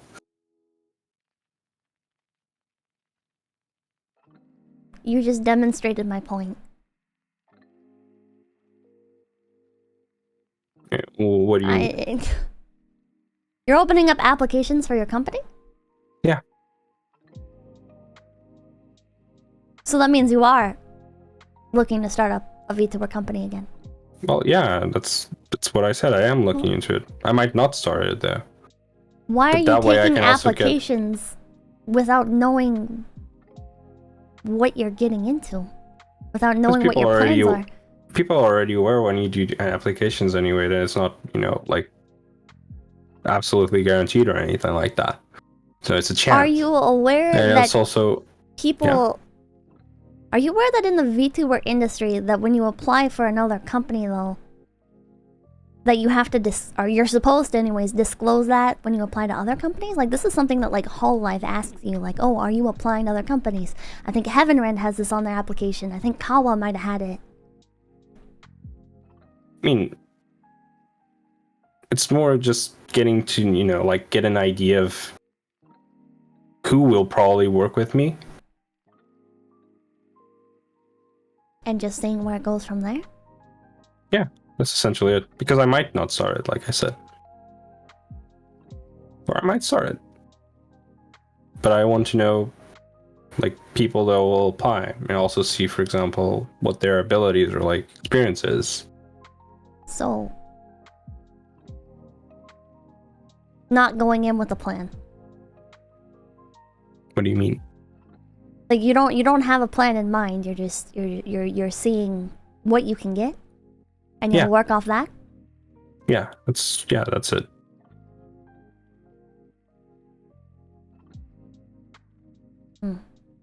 I guess I can kind of see. I guess, like you're seeing what your options are. Yeah. And because I don't even have like a name for it or anything that yet. It's just really an application. But do you see how that looks bad? Do you see how that might be indicative of you making the same mistakes again? Like, how do these people even know what they're applying to if you don't have a business in mind? I do mention there that it's, for a possible VTuber company in the future. How do they know what they're applying to, though? I mean, a VTuber company... A VTuber company can be like any number of things, though. If you don't know what the company is going to be, then how can you bring people on, or how can you have people apply for it? How can you... Yeah, on the application, you do have like positions that you, for example, that you would be interested in or something like that. But there isn't a plan yet because, like I said, it's not guaranteed that I'll do it.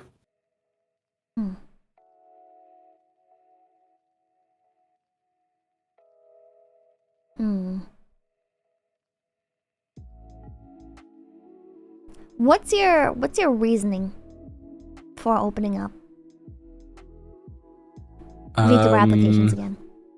Oh, I don't know. The reason for opening it up is just to see who exactly is, wants to apply and will possibly work with me.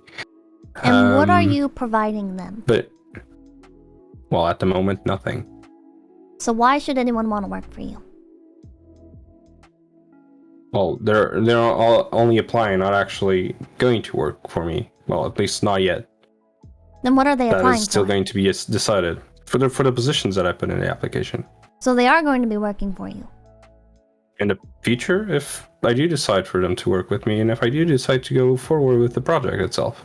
But that way, I can also have an idea of who exactly and what the experience they have wants to work with me.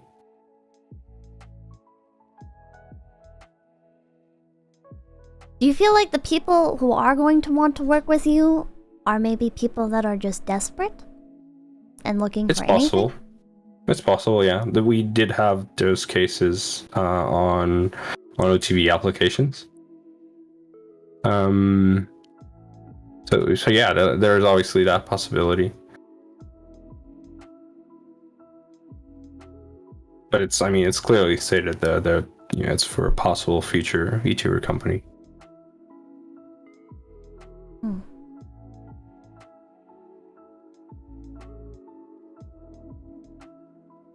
I feel like that might be bad. It's fine, I understand if you think that. Are you being entirely honest with me? Yeah. And on how I answer things? Yeah. Yeah. Unless I don't remember or I can't talk about it, which I've said. Besides that, yeah, I've been completely honest.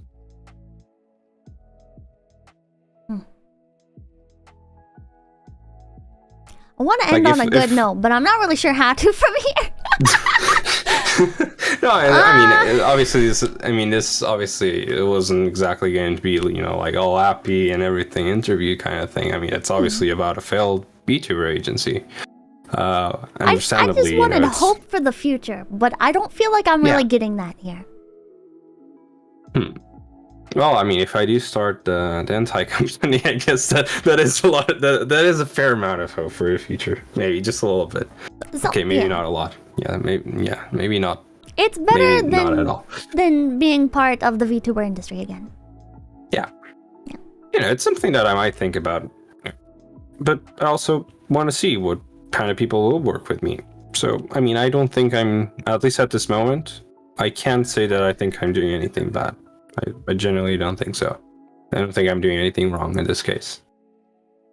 I think you're looking for a reason to start up another company in the VTuber industry. That's just like being point blank with you, man. Or being blunt with you. Yeah. It feels like you're looking for a reason to start up another company. It does not feel like you have learned from your mistakes, because this feels like a clear demonstration that you're going into things with no plan. Like, you might bring on these people and build a plan around them, but is that really... Are you? What are you gonna do? Like, last minute, or are you gonna leave these people on Read for a year or whatever while you do a bunch of research? Or like, what are you... I mean, I do contact them, telling them that, I did receive their application. I'm still gonna, there's no plans yet for exactly how it will work out, but I'll definitely get in contact with them. That's not what I'm curious about. I want to know, like, what are you going into this thinking? Like, you're putting out applications to potentially start something else. You don't have no idea what you're gonna start. You're just gonna potentially bring these people on. Who knows if they're even gonna be available by the time you get to start it? Like, how much... It might not be, yeah. Research... But obviously, I contact them at that point. Mm. And if they aren't available, yeah, that's fine. But, I think I do make it at least, relatively clear there that, it's not guaranteed that there will be. Or, I might change my mind and end up doing something else. But there, yeah, you are right though. There isn't a specific plan in place right now.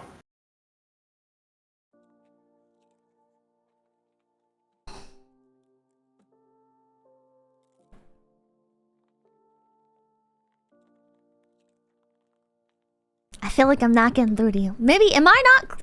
And what I...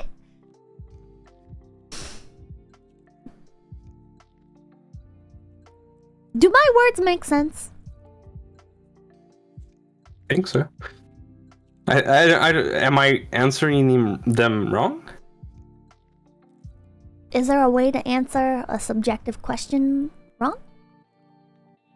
I don't think so, but I could, not be answering exactly what you are trying to ask me, though.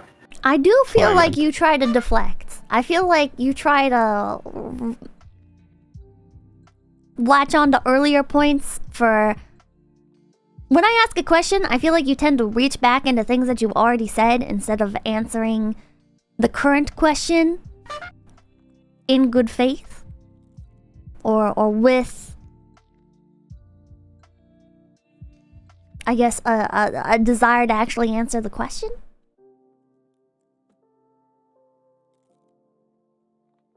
I mean... I don't know. I'm not doing it on purpose, at least. Okay, well, I appreciate that. I appreciate that at least. Maybe it's just sleepiness. Maybe I'm just crazy. I don't know. I mean, I could definitely... Maybe I'll probably look at this interview tomorrow and be like, what the fuck am I doing? It might do actually that, but... yeah. I mean, I'm obviously not doing it on purpose, though. When I do say, for example, for example, I already answered that, or like I said, or something like that, I'm not, doing it just to, like, not answer it again or something like that. I guess it's just because I've already answered it. I mean, I'm not, trying to deflect, at least consciously. But it might just be, sleepiness in a way. I am, I'm trying to answer as much as I can. I, just came with, a bunch of topics that I wanted to talk about specifically. I appreciate you giving me your time and being here, especially this late at night.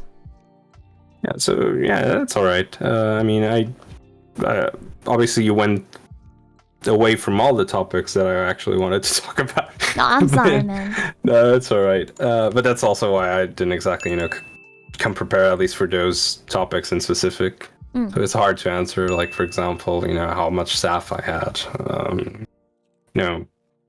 All those things. I'm thinking it might be like around that number, that sort of thing. But if I do answer something wrong, yeah, I mean, I'm sorry. It was obviously not intentional. Okay. With everything behind us, do you understand, I guess, why I'm nervous about you starting another VTuber company? Yeah, I understand. Do you think Absolutely. a VTuber being nervous about you getting involved again might be a red flag to perhaps analyze your actions, self-reflect? Yeah, I mean, I do plan, on thinking about it.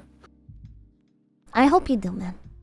That's not that I'm not trying to like be sarcastic or be mean here or anything. I hope you take some time, self-reflect a bit, maybe consider why it is that you do the things that you do, and why other people might be put off by your continued actions or your actions going forward. Yeah. No, I mean, I'll definitely think about it and, reflect on it. I mean, it's good advice in general. Okay. Yeah. So I mean, I never said that, for example, I was ignoring like you being nervous about me starting a VTuber company, or like I never like ignored when you mentioned that you didn't think I should start one. It's really just like I said. I'm not attacking I can you, only man. You decide don't need to that. defend yourself. No, I'm just saying, like, I can only decide that, after the interview, when I have time to think about it. All right. I appreciate right now, having I'm only you on, really man. answering anything. Yeah, it's fine.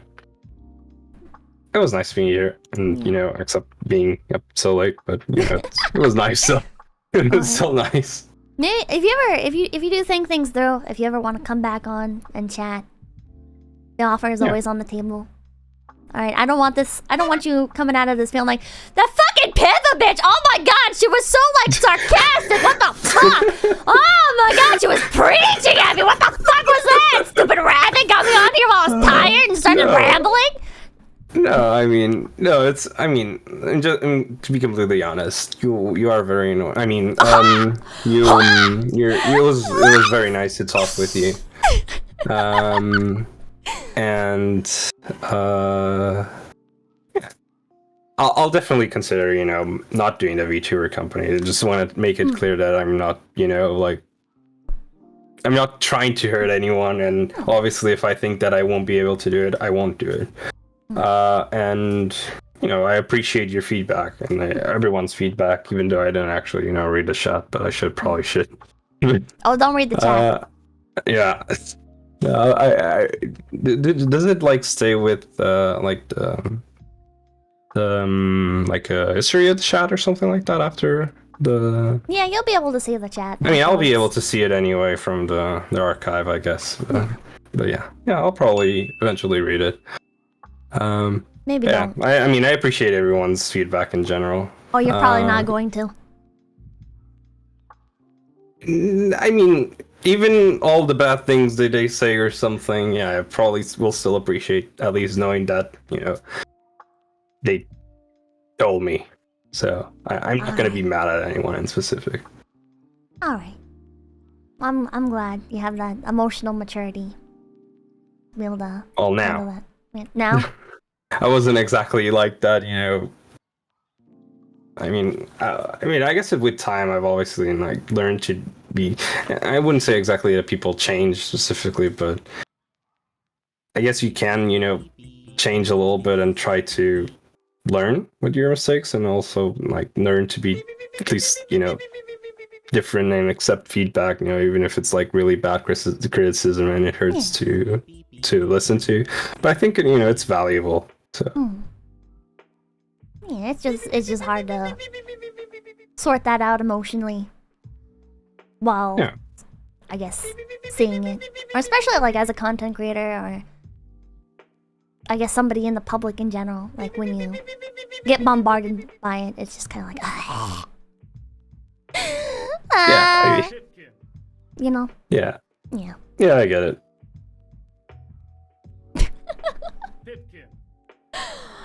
Alright, man. I was gonna say something else and I totally blanked. No. Alright, but yeah, you can come back whenever, man. Come back whenever. You can, just to be clear, you know, like, you can come at me. You can be like, I have an entire 20-page Google Doc prepared. Don't say a fucking word, Rabbit. I'm gonna read through all of it, you know? Yeah, You do you, man. if I do start the anti-company, I might, do Alright. something like that. Well, if you But, start a VTuber company again, I'm gonna be very curious. Well, I mean, it makes sense. And nervous, obviously, but... Well, if you feel nervous about coming on the stream answering my questions, then maybe that's a red flag, too. I think coming onto your stream doing anything, even if I knew exactly what I was gonna do, is still gonna leave me nervous anyway. So I don't think that's exactly a good point. Coward. No, I'm not a coward. You just ask very hard questions. Oh, I'll take that as a compliment. I mean, I guess it could be a compliment. I don't mean it as a compliment. Wow! Okay, dude! Okay, you know what? Never mind. You're now welcome back. Never mind. Well, No! I don't want to hear it! Well, at least I'm being honest. Well, yeah, that's true. I guess! I'll give you that. Oh, man. No, but it was enjoyable to be here, though. Even if all the questions were definitely hard and made me question every life decision that I did. But I guess that's good in a way, depending on your point of view. Maybe. I don't know. We're all just people, you know? We all have our different points of views, and... You know, things aren't black and white. Yeah. I don't want you to think I'm trying to, like, strong-arm you and bully you, and like you said before. Okay, you know what? Yeah, I am. Fuck you, God. What the hell?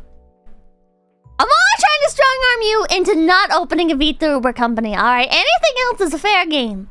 Okay, maybe not something that has, like, control over other people in general, but, like, anything other than that. No, it's alright. Okay, no streamer organizations either. Okay. Oh, yeah. Okay, yeah, I got what you mean. Yeah. Alright. Sure, I'll think about it. Okay.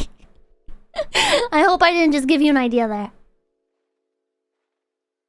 Jesus, man. Perhaps. I'm just gonna say, if anything happens, it's your fault. No. That's not how this works. Because you convinced me to do it. That's not how this works. No. Because of you telling me not to do a VTuber agency, I feel so inspired to do one. Oh my god. Reverse psychology. Are you 12? Jesus.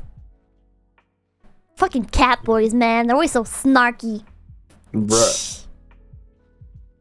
Terrible. I'm gonna be a VTuber. You're gonna be a VTuber? I'm gonna be a CEO VTuber. Oh, go for it, man. Entrepreneur VTuber. That's an untapped market. I mean, yeah, probably. I don't know.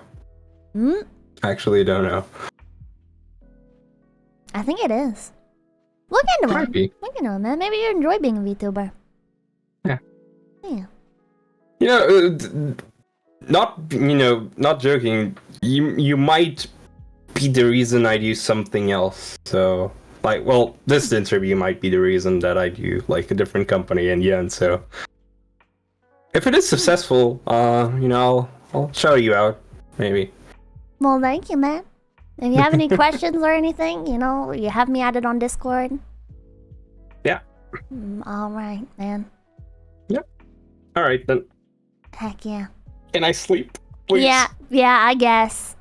Yeah, going to a little caffeine crash there, buddy? You have no idea. I can't even think straight. I literally just feel like brain fog. I can't even think so, but that might be just because of the interview as well, though. But yeah. Well, I hope not that. But all right, go sleep, go sleep. Thank you so much for stopping. All right then. Yep. This has been Miao. Right, his Twitter is in the description. Do you have any final words? Meow. I felt like I was cutting you off there. My final words are No, meow. I'm gonna keep cutting you off. Bruh. Bruh. Bruh.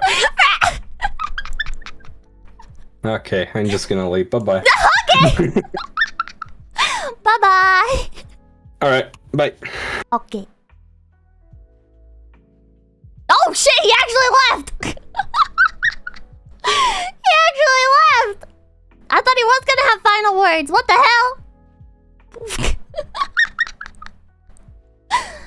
Alright, thank you guys so much for stopping by. My name's Pipkin Pippa. The last remainder of this is just gonna be me reading super chats, so feel free to dip.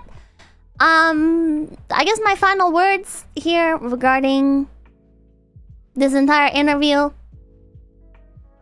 is I really struggled, I guess, to come to like a straight conclusion on things, I guess. I don't know, it's kind of hard to get a read on him, you know? Like, I feel like he wasn't entirely telling me everything. I don't feel like he's acting in bad faith. I just feel like he's maybe not very confident in his decisions and struggles with his ego a bit. And I don't mean that in like, oh man, he's so like smarmy or whatever. I just mean like wanting like the VTuber clout and stuff, you know? I don't know. Again, like not a bad dude, I don't think.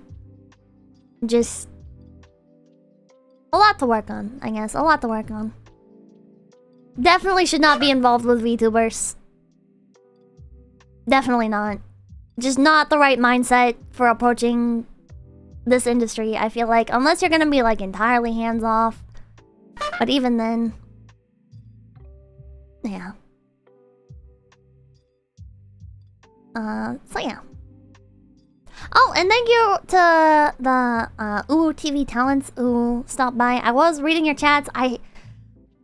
It's always tempting to ask like the really blunt questions, you know, and I tried to like slip some in there, but I'm not just gonna attack the guy. I don't want to make him uncomfortable. And even if like the topics should be asked, it's like I don't want him to just like shut down and not say anything, right? Not saying like I'm trying to like groom him into spilling everything or anything, you know. I want to have a healthy dialogue, you know. I want to have a healthy dialogue. I don't want to attack people. I don't want to manipulate them into fucking saying things they don't want to say or whatever. But I also do want to know like the truth of the matter, and yeah. So I hope you guys can be understanding of that. This is my 3rd interview, so I still have a long ways to go. And I do appreciate feedback as well. So yeah. Do a Sakana interview as a comparison. What did it say? Is Sakana, or if Sakana is as passionate about being the head of an agency, I don't think Sakana is maybe passionate about being in the VTuber industry. I think Sakana really likes VTubers, but I think Sakana is passionate about business in a way that's at least does translate well, generally, not all the time, into running a VTuber company, right? But that's what, the things that he's bad at, he has hired management for, like Moomy. So we have our manager Moomy, and she handles the bulk of like the personal stuff. We definitely need another manager. Things have been very hectic lately, and some things can definitely improve. Some things need to improve. But in general, I think our CEO at FaZe Connect has a good mindset for running a VTuber company. Not entirely flawless, and would probably not be able to do it without me, or at least without some other help. But that's the thing about a business, right? Is you need other people. One person can't do everything, you know? One person cannot do everything. And I think that's where maybe TV really struggled at, is not having maybe the appropriate hands on deck. Yeah, team effort. It's a team effort. When are you gonna start paying your Jannies, Pippa? Never. Careful, Pippa. Don't compliment him too much or I'll go to his head, true. Warpy Warpums, thank you so much for becoming a big TP. Alright, I'm gonna catch up with Super Chats now. Thank you guys so much for stopping by. If you're tuning out now, please feel free to check out my company that I'm part of. It's not my company, but like the company I'm in. Phase Connect. You can go to phase-connect.com and there's a little schedule button and you can see what other talents are live whenever you want. Yeah. Alright, I'm gonna read this off now. Oh, it's a cringe! Well, not also cringe yet, but whatever. I know a bunch of you are leaving. Okay. Thank you for stopping by. Or wait, no. What? My brain is frazzled. Okay, Brandon, thank you for the $10. Great to catch your streams again. Been in Tennessee getting blood poisoning off of whiskey and moonshine for the last week. Well, that sounds like an unfortunate event, but was preceded by a good time, so I'm very happy for you. Mr. Euro, thank you for the $10. Unironically, fantastic interview! Great job! What kind of preparation did you do for the interview? Like researching things ahead of time or studying up on interview techniques, or was it all shooting from the hip? It was just learning from my previous mistakes, right? I mean, I've always, I guess, been interested in like debate culture. Not anymore. I haven't been interested in it since I was much younger. But I used to watch like a lot of debate streams and stuff when I was younger. So I guess a lot of the things that the techniques and stuff that I apply are just things that I passively picked up from watching so much of that content. And then learning from the mistakes of my previous streams. Online debates can be pretty cringe. Yeah, they can. It shows? Oh no. I don't know if that's a good thing or not. Purple Pioneer, thank you for doing that. Great interview, Pippa. Take this third soap. Well, thank you. I haven't even gone to the first and second. Baraki, thank you for $5. Liked how you let him boil himself alive instead of just spurging out for the most part. Very sexy. What the hell, man? What the hell? That's a weird thing to say, but thank you, I think. James Jameson, thank you for $5. Interview good. You keep getting better. Thank you. Jefferson Oliveira, thank you for the 38 cents. He wasn't being totally honest. Anyway, you did great. I feel like that's where the ego thing comes in a little bit. I think there's some things he didn't necessarily want to admit. And that's why he was deflecting a lot. I think that's why he would answer the questions that I ask, maybe with answers to previous questions. But I'm happy with what I got. I was happy to have a conversation with him. Winstrom, thank you for Winstrom Applestrudel, thank you for the $5. Great interview! He's set in his way and will do what he wants. He was just being corpo nice since he's in the spotlight. You were awesome! Fun time! Thank you! Bill Witchtalker, thank you for $5. Another great interview, Pippa. Thank you! John Garrison, thank you for $2. Never mistake malice for stupidity. He's a nice guy, but yeah, he makes some stupid decisions. He's obviously doing something right, though. He had $150K to invest into a VTuber company. He obviously is smart with some things. I just don't think maybe the VTuber industry is it. And even if he's saying, like, he was just doing things differently, I guess... I mean, I feel kind of unfair, like, giving my hindsight analysis now that he's no longer here to contest his point. But you know what? If he's watching this and he wants to come on again, I'm just giving my afterthought. He can come on anytime. Anytime. You appear on here once, I'm totally happy to have you on here again. Oh, Kamiko, thank you for becoming a big PP. Thanks for the interview, Pippa. You did good, and I appreciate you trying to dissuade him from starting another VTuber company. Thanks for looking out. No problem. I mean, it's in my best interest as well, right? Like, not just because I don't want to see other people end up in that position, but also because it looks bad for the rest of the industry, right? I want the VTuber industry to be very healthy, to have competent players that are making good decisions, that are promoting a healthy atmosphere for everybody. And in the long term, you know, like investors and stuff, when they look at VTuber corporations, even if it's not Face Connect they're looking at, I want them to be able to look at other companies and say, you know, these companies know what they're doing. I believe in them, you know? not seeing as much the trash fires that come along that can, I guess, pollute people's opinions of an industry, you know?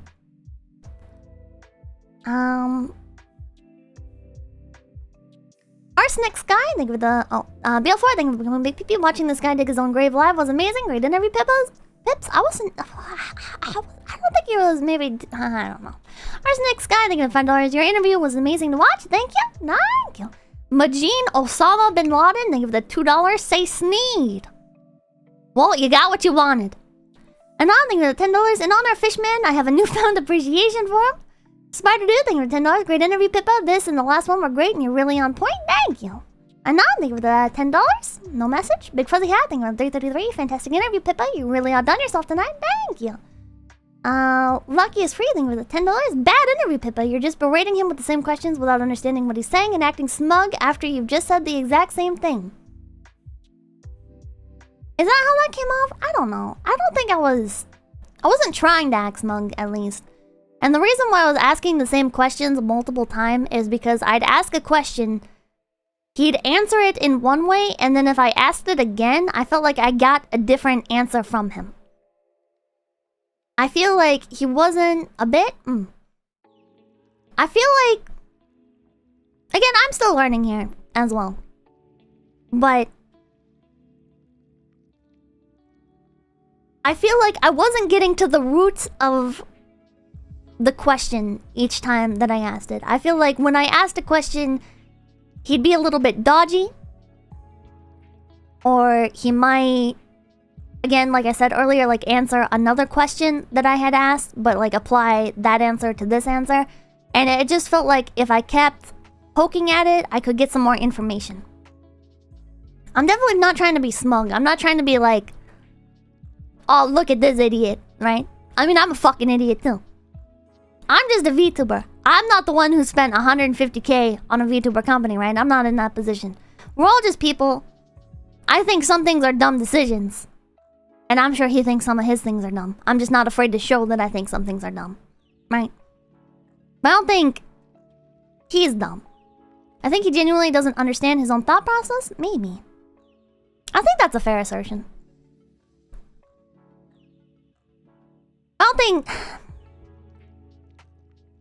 I don't think I know everything. I definitely don't know everything. And I feel like that's like kind of a cop-out thing to say. And even now I feel like I'm kind of turning into him a bit, you know, like, oh, I need to defend myself. But I'm trying to explain my thought process here. Limo, thank you for $2. That last guy was one of the tour bots. Yeah. Big Tiger, thank you for the $10. Good stuff, Pipkin. Pan, thank you for becoming Big Pippi. Fourth Rock, thank you for becoming Big Pippi. Brandon, thank you so much for the 10 gift Pippis. Thank you. Nyahado, thank you for becoming Big Pippi. Y2N, Vane, Denied, Pop, Wow Lols. Well, thank you. Thank you guys all for becoming Big Pippis again. Audrey, thank you for the $5. Hell of an interview tonight. Great job, Pippa. Thank you. Vivek, thank you for the $10. Great interview, Pippa. Thanks, as always, for the great content and streams. Thank you. Yeah, he's got video it now. It's something I do anyways as well. Maybe that's why I focused in on him doing it, is because I saw a bit of myself in there, right? This Lars, thank you for the 33. Pippa, I'm proud of your interviewing skills. Amazing job. 10 out of 10. This will be good learning VOD for others. Pippa love. Thank you.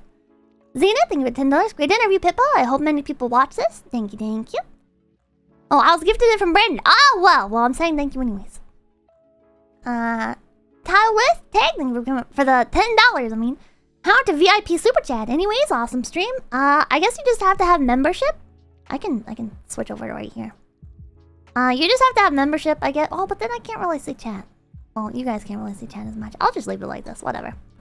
Makes it clear that this is over. Lupus Embrace, thank you so much for becoming a big Pippi!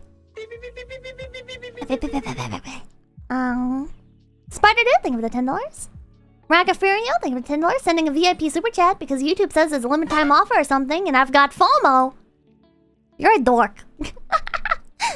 Spider Dude, thank you for the $5. You were very respectful, not smug. You're going in a good direction with each interview. I appreciate it. Infested Runner, thank you for the 690. I love V Shoujo and I love Pippa. Call me a dreamer, but I imagine a future where Pippa collabs with Melody on off-brand Twitch. What is off-brand Twitch? What is off-brand Twitch? I don't know what I'd really talk about with Melody. I guess if I did like a Melody collab, it would also be an interview? Oh, Chatterbait? I went on to Chatterbait to watch her collab with Kason. And I didn't really understand the website. It kind of felt like I was back on MySpace for some reason. Doesn't Chatterbait kind of feel like MySpace? Maybe it's like the weird UI. I don't know. It feels really dated. Red Remover, thank you for the $10. Good interview. I see why you're emotionally invested, but I suggest letting this guy make his mistake. We don't have much power over it beyond the case you already made. I mean, ultimately, I can't control what he's gonna do. But I feel like I have an obligation while I have the opportunity to try and do what I believe is right. RB, thank you for the 91 cents. Guys full of crap, ha ha ha. Kanash Corp, thank you for the 608. Vtubers Incorporated, everyone. It's gonna be big. Roe v. Wade got overturned, so for the first time, Miao can't abort this project. Within the 9 months! What the fuck?! You can't say that!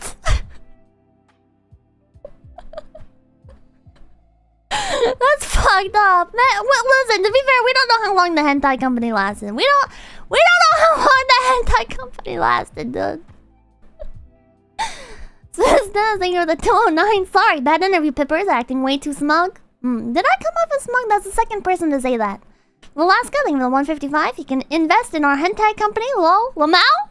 Oh, maybe I should point him your way. Maybe I should point him your way, Velasca. Can Ashcorp, thank you for the 608. Pippa, don't give him ideas. I've already been commissioning mountains of gay art of you. That's my turf. You can't do this to me. I wasn't saying I was gonna get involved. I wasn't saying I was getting involved. What the hell, man? Disagree on the smug? Not smug? Alright. I appreciate it. The first guy you read was a copy pasta, I think? Oh, okay. No, you weren't? Same guy? What? 𝐶𝑯𝑐𝑒, thank you for the 155. Come on, Miao, do it, become the Pichan. I do unironically think that he'd be better off being a sugar daddy. Like, am I crazy? Am I crazy? If that's what if that was the fun part of the company, was like getting the models and bringing on new talents, like, I'm assuming he was enjoying spending time with the girls. Like, that's, I mean, if he's buying them Uber Eats and stuff, like, just do that, dude. Just do that. Become like a professional sugar daddy. Who cares, man? Like, it's a much better dynamic than doing that kind of thing with your employees, I feel like. Spamming equals disagreeing? Got it? I don't understand what you mean, Spiznos. He wants a VTuber harem? I don't know. Professional sugar daddy, that's quite the title. Chemtrail Mix, thank you for the $5 Canadian. You done good, Pippa. You're pretty good at grilling people and asking the tough questions. Well, thank you. Flip TCS, thank you for coming up with Pee-pee. Don't pick fights with aunties in chat, Pippa. I don't just assume people are aunties, but maybe he is. Maybe he's just an auntie. It feels a bit extreme to send like a donation, I guess, if you're being an auntie. But then again, I don't know. Thank you for the $10. Chikubi Thunder, thank you for coming a big pee-pee. No one is? Oh, okay. Chronometry, thank you for the 333. All your base are belong to Pippa. You have no chance to survive. Make your time. Auntie playing the long game? Well, joke's on that guy. I got the money, so. Zuhart, thank you for the $10. Pipkin Pippa, great interviewer of the great interviewer. Amazing job, thank you. Oh, wait, I was gonna answer that other dono that was asking about, what kind of research and stuff that I did. I did some browsing on Twitter. I kind of got a feel for like who was in the company, what their attitudes were about the company, and then I let that affect like some of my questions. That's when I decided, or that's what made me decide to pry, I guess, more heavily into certain questions.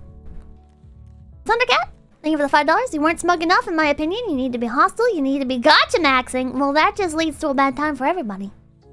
Except for Chad, I guess. I mean, like, that's... I think gotchas are important to make the stream interesting. But I also feel like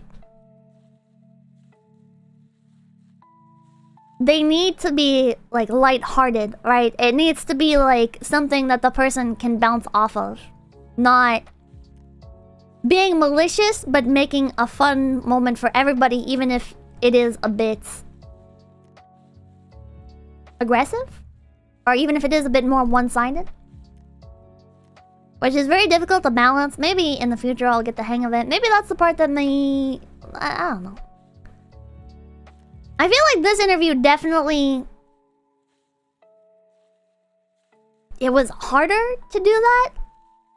Like, I feel like with our last interview with Dave, he was a bit more willing to share, right? I feel like Dave was a lot more willing to, have a back and forth and, like, express how he really feels. Whereas here, I feel like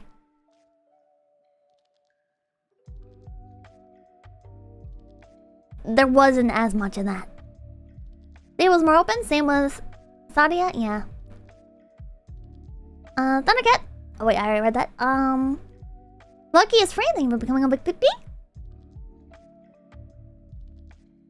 Where was I? Chronometry, thank you for the 333, all your base. Wait, I already read that. Zuhark, thank you for $10. Wait, I already read that as well! Carl, thank you for the 985. I'm out of here, word from Miao. We, the members, know what happened. Especially 𝐒𝐡𝐚𝐭, is that Romania-chan? And me, I truly wish your company goes well, but please stop thinking money buys everything. Real fans and friends come from real effort. Well, that was said an hour ago. So I didn't really get to see it, but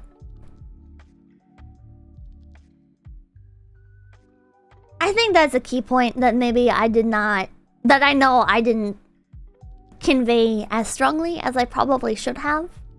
Maybe instead of talking about... Maybe instead of going in circles with some of the things that I did, it would have been better to point that out as well. I took a lot of issue with the whole... I feel like it came off on stream that I had a lot of issue with, like, the doing a bunch of ads to 100k Twitter followers.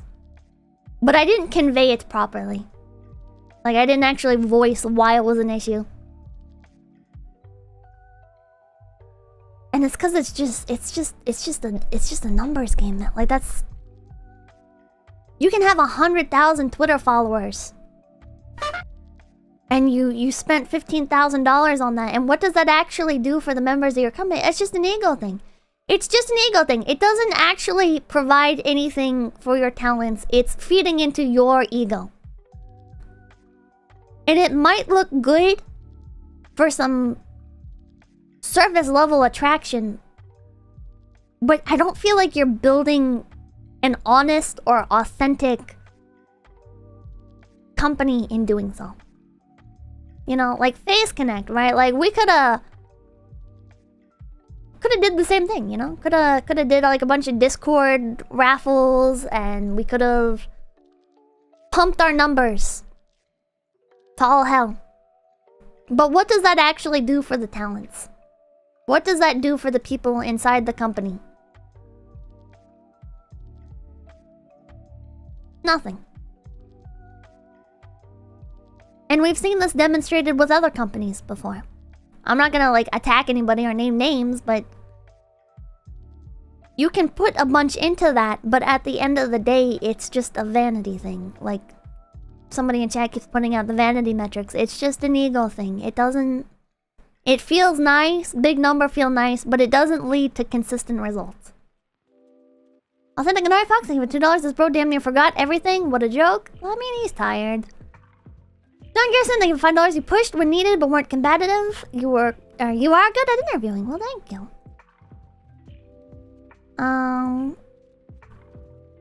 I wish I could like articulate these things better during a conversation. I wonder if maybe I should start writing stuff down while talking, but at the same time, I just need to get better at juggling. It's really hard to keep the conversation flowing, but also to take the time to really process everything at once, I guess, you know? Hindsight's 20/20, yeah. You didn't ask about the orange woman? I felt like asking about the orange woman was just kind of antagonistic. I felt like I already... Like, when I asked about, like, flirting with the talents, I felt like that was already pushing things. I felt like asking about, like, orange woman, that just seems like I'm looking for drama or controversy and not...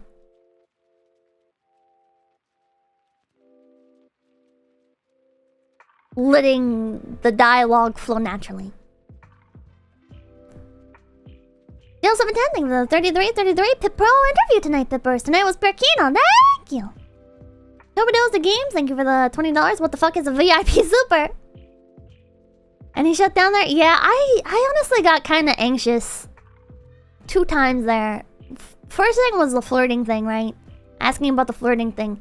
That kind of made me anxious.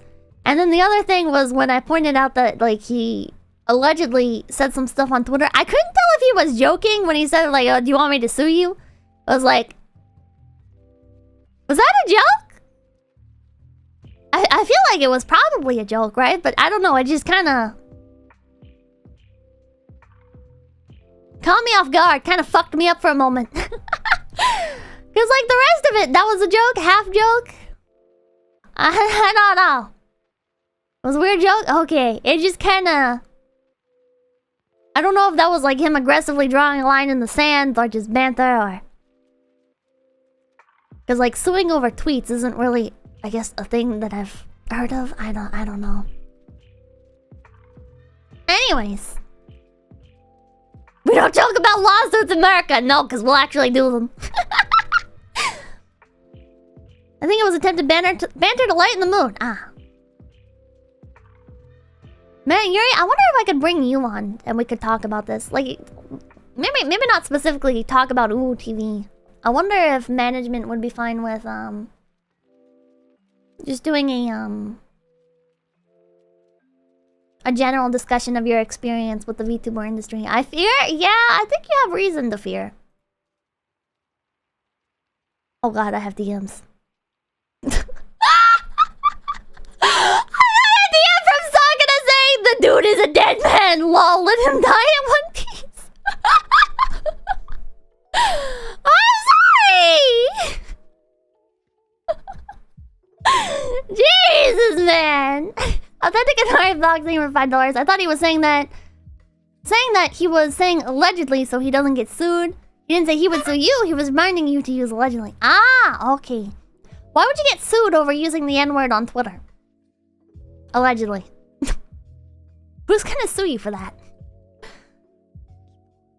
Toby does the games. Oh, I already read that. And Kaiten, thank you for the $2. Let's do 300k. It'll work this time. Let's go! Oh, European laws? It's a European thing? Oh, okay. That puts it a bit into perspective, I guess. Okay. Is UK Pippa, you go to jail for that. Sorry, I live in freedom land. I don't have to worry about that. Carl, thank you with the $5. Pippa me, dearest, dearest love, forgive him, kind of drunk again. Boo, I love you and your interview skills are amazing. You are in my mind, Losens. Always, I love you a lot. I adore you. Well, thank you, Carl. Carl, drink some water. Carl, drink some water. And Damien, thank you for the $5. Q from Miao. Where did his startup capital come from? If he doesn't mind saying, sounds like a big initial investment. I think he kind of said it, right? He just had other business ventures. He had like that hentai thing that he was involved with. It sounds like he's like a serial business investor. Vegetarian, thank you for $2. The Fire Festival of VTuber agencies. Oh no. Super Rocker, thank you for the $2. Was TV just an elaborate tax write-off? You know, it might have been. Arsenic Sky, thank you for $5. Could you ask about Orange Girl? Again, I didn't want to push the Orange Girl thing. I didn't want to make things awkward. Thundercat, thank you for the $2. Does he know the annoying orange? Riggenstein, thank you for the $5. Does he know who 𝐒𝐡𝐚𝐭 is? I did ask him that. He did. He did. I was kind of surprised when he didn't know who 𝐿𝐻𝐿 was, but he also didn't know who any color is. I feel like these are just kind of like basic things. I don't know, maybe 𝐿𝐻𝐿. That's how I've always heard it pronounced. 𝐿𝐻𝐿. You did pronounce 𝐿𝐻𝐿? Really? I'm repeating what I've heard! It's not? Chat.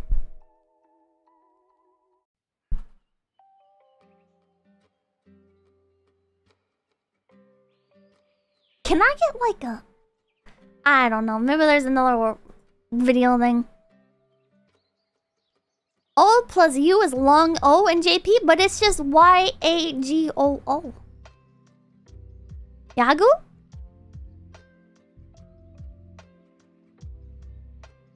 Yago? Yago? Or Yagu?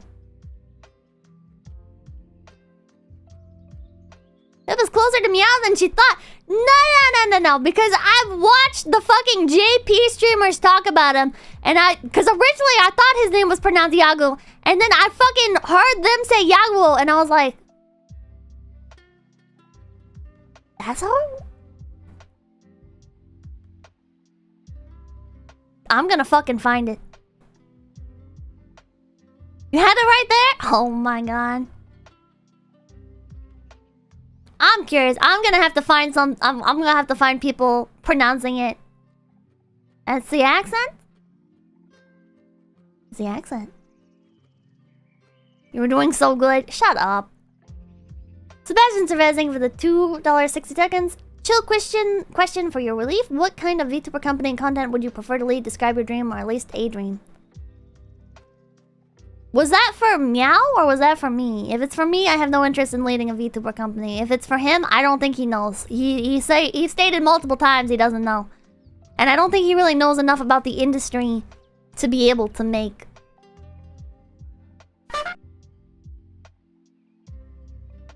a formulated response to that. Spider Dude, thank you for the $2. Whatever the duck calls him is correct.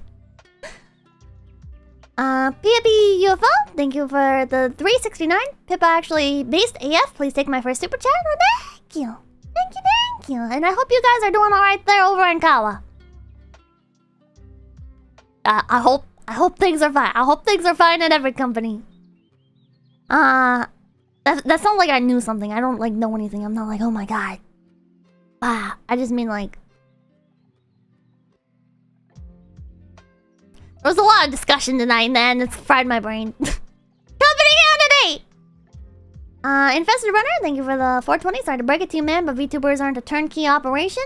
Rando, thank you for $2. Did Miao at least get any feet pics out of this? Oh my god. Also, really, for the 538. I think he's about to have an epiphany. He did not. I don't think he did. Maybe if he gets some sleep and he thinks about it, maybe he'll come to see my point of view. Maybe not. I don't know. Maybe I don't have a point. Maybe I talked out of my ass the entire time and I'm the dumb one. I don't know. Whatever the case is, I just hope he doesn't make another VTuber company. Wait, what did I say? Thundercat, thank you for the $5. Sounds like he has an ego problem and was some MMO e-dating groomer in a past life. I agree with the ego part. Authentic and Fox, $2. Pippa allegedly doesn't know. No NDA breach, yeah. Also, hard, thank you for $5. He wants to pump money into something and then come back in 2 years after it starts going well to collect profits. I don't agree with that. Specifically because he said the part that was fun about the company was like seeing the model or like getting the models made and... Was it getting the models made or seeing the models? I think it was receiving the models and getting the talents on board and stuff. I think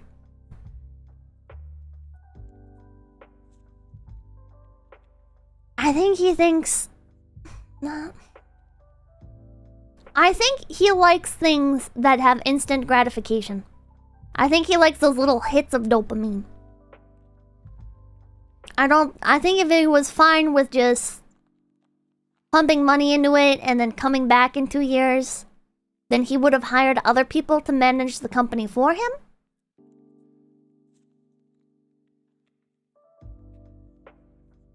But that's not the case.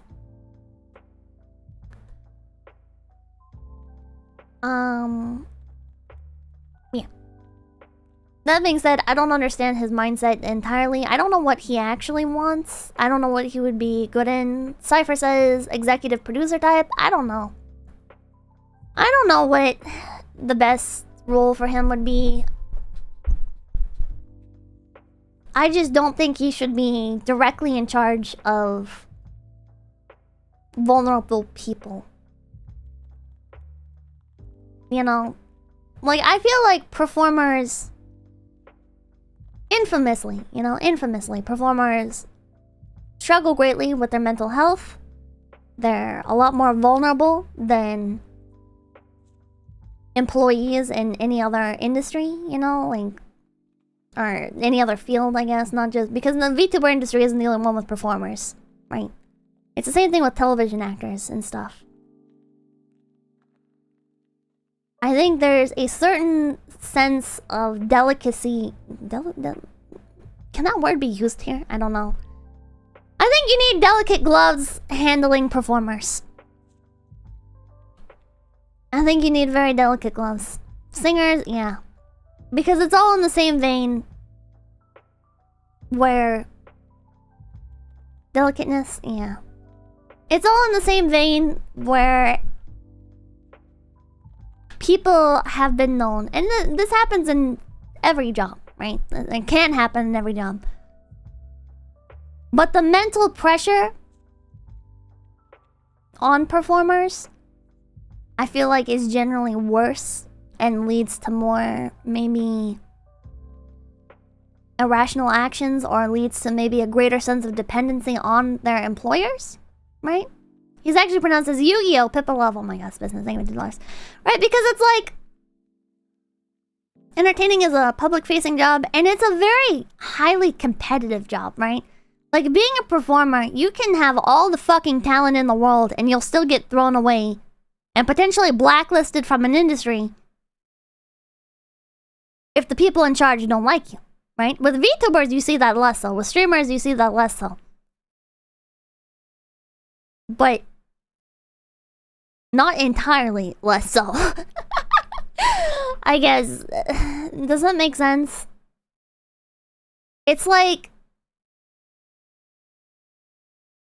Again, this can happen in any job, any field. It just happens more here.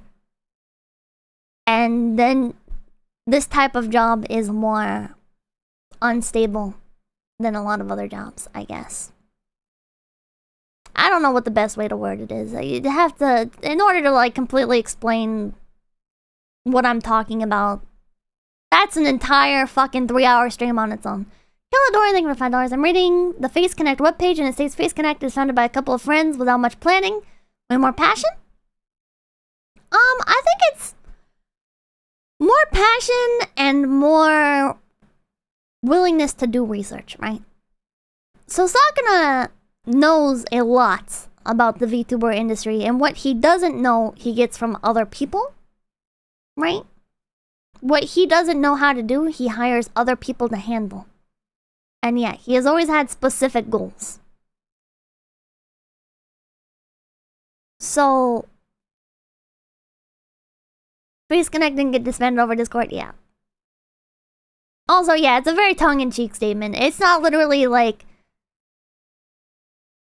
started there, nothing else happened, and then immediately like started up the company. You know, it's stuff goes into this. Handsome Marketing with the... Why does the BGM cut out on this fucking playlist? Handsome Marketing with the 389. Pippa, you must understand. He's not into it for the money. He's into it to perform a harem of sad girls. He can be a sugar daddy too. That's kind of how I feel, but I also think he does want the money. I think he wants the money. I think he wants the clout. He wants the clout and he wants the money. There we go. But you can't have it all. If you're not, I guess, ready to put the effort in. I'm not saying he didn't do anything. He was woefully unprepared. Authentic and Foxing for $10. Hey Pippa, how much do you feel pressured by your peers and audience? Who do you feel more pressure from? Do you ever get scared of your own ego? Do you see yourself as the queen of VTubers? What the fuck? Fuck no, I'm not the queen of VTubers. I'm not the queen of anything except for trash piles. Which even that, I've gotten a lot better at. I don't have that much trash in here. Pressured by my peers? Fuck yeah. I feel pressured by my peers all the time. Not like they're maliciously trying to pressure me, but like... I'll feel like I need to do things in order to help my peers. I'll feel like I need to pivot away from certain things in order to be aware of the group that I'm in. I feel pressured by my audience in order to do certain streams, to not do certain streams, to go certain directions. And that's not like a bad thing. It can be a bad thing, right? Like, if I looked at that one person who was like, you were too smug during this interview, and I was like, you know what? He's right. I need to be less smug. That'd be a bad thing, right? Not because I'm taking criticism, but because I'm taking the opinion of one individual person and immediately applying it without considering what the actual situation is. You know? And I could go the same thing with if somebody... That's just a median example. If somebody told me, Pippa, you need to do a Hollow Knight stream. Okay, well... If I agree to do it immediately, I'm just hurting myself there, right? If I do agree to do it immediately, I might not enjoy Hollow Knight. I don't know anything about the game. If I do the stream, maybe it's something my viewers don't want to see. Maybe it's... whatever, you know? Maybe one of my gen mates is already playing it, and if I streamed it, I'd be overlapping with them with the same game, you know? It's not just about latching on to things immediately. You need the... or not being pressured into doing things immediately, you know? You need to step back and consider your options. You know?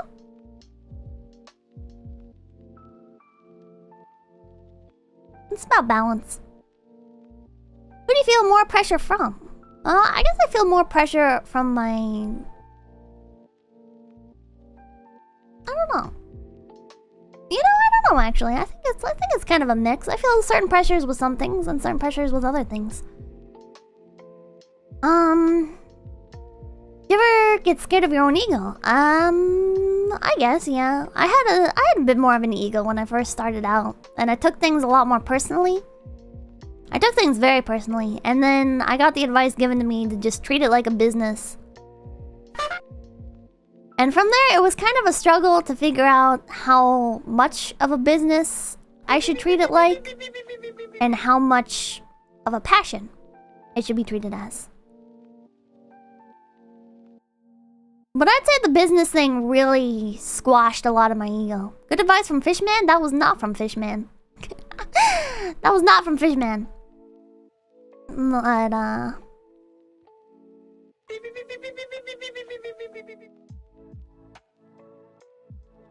think it's the framing of it, right? I think Fishman has definitely said things along those lines, but when you frame it as a solution versus pointing out, I guess, what you're doing wrong, it changes, you know? Like when you tell somebody like, oh, just don't be upset when people don't respond to your DMs. Just don't take it personally. It's like, well, You're just telling me what not to do, right? But when you tell me... Like, that advice just really resonated with me. The whole, like, you gotta treat it like a business. That's an actual solution, right? That's something I can apply. That's something I can... go forward. Adjusting my mindset around. Developing habits around. You know? Versus just don't get upset when people don't respond. It's like, well, why the fuck shouldn't I? Why shouldn't I? I'm very passionate about this. Why shouldn't I fucking be upset when people ignore me? Am I not good enough for them? What the fuck, right? But when you treat it like a business, it's like, well, you know, they're not interested right now. Maybe they will be in the future. Maybe my numbers aren't high enough. Maybe I'm too whatever, you know, it's not... Just gotta develop my portfolio more so they're more interested in the future, you know? That was a really long-winded answer. I got more super chats since then. As nothing for the 20 Mexicans. I'm not too late, am I? Oh, you are very late. And there was another one, I think. Lucky is free, thank you for the $5. I was one of the people criticizing your interview and calling you smug. I just like to say that I'm genuinely a fan of your content and I'm not an anti. Well, thank you, man. See, that's why I don't really like prescribing certain mindsets that, like, they're just an anti, you know? Because I do think, like, I'm just taking away your word here, but I do think, even if it's something that an anti would say, or there are antis adopting that position, that doesn't necessarily mean that it's not valid criticism that other people are also holding, you know? And does it really matter where the criticism come from, if it's true? Or if it's potentially true? Or if it's just something to think about, you know? I don't know. What awakening they were the 5 gift peepees. That being said, I'm not really gonna worry about if I was too smug or not. I'm not doing another interview like this for who knows how long. I think out of all of the things in that interview that I can look back on, being too smug is probably the least of my priorities to work on fixing. 4 days. I mean, that's more of like a discussion, right? That's not an interview. That's... I mean, I guess it's kind of an interview. It's more of like a lighthearted thing, right? We're not like getting to the source of a topic. We're not trying to like dive in deep to something. We're just having a discussion there. Me and Yaru are going to be talking about idol culture. And I saw some people...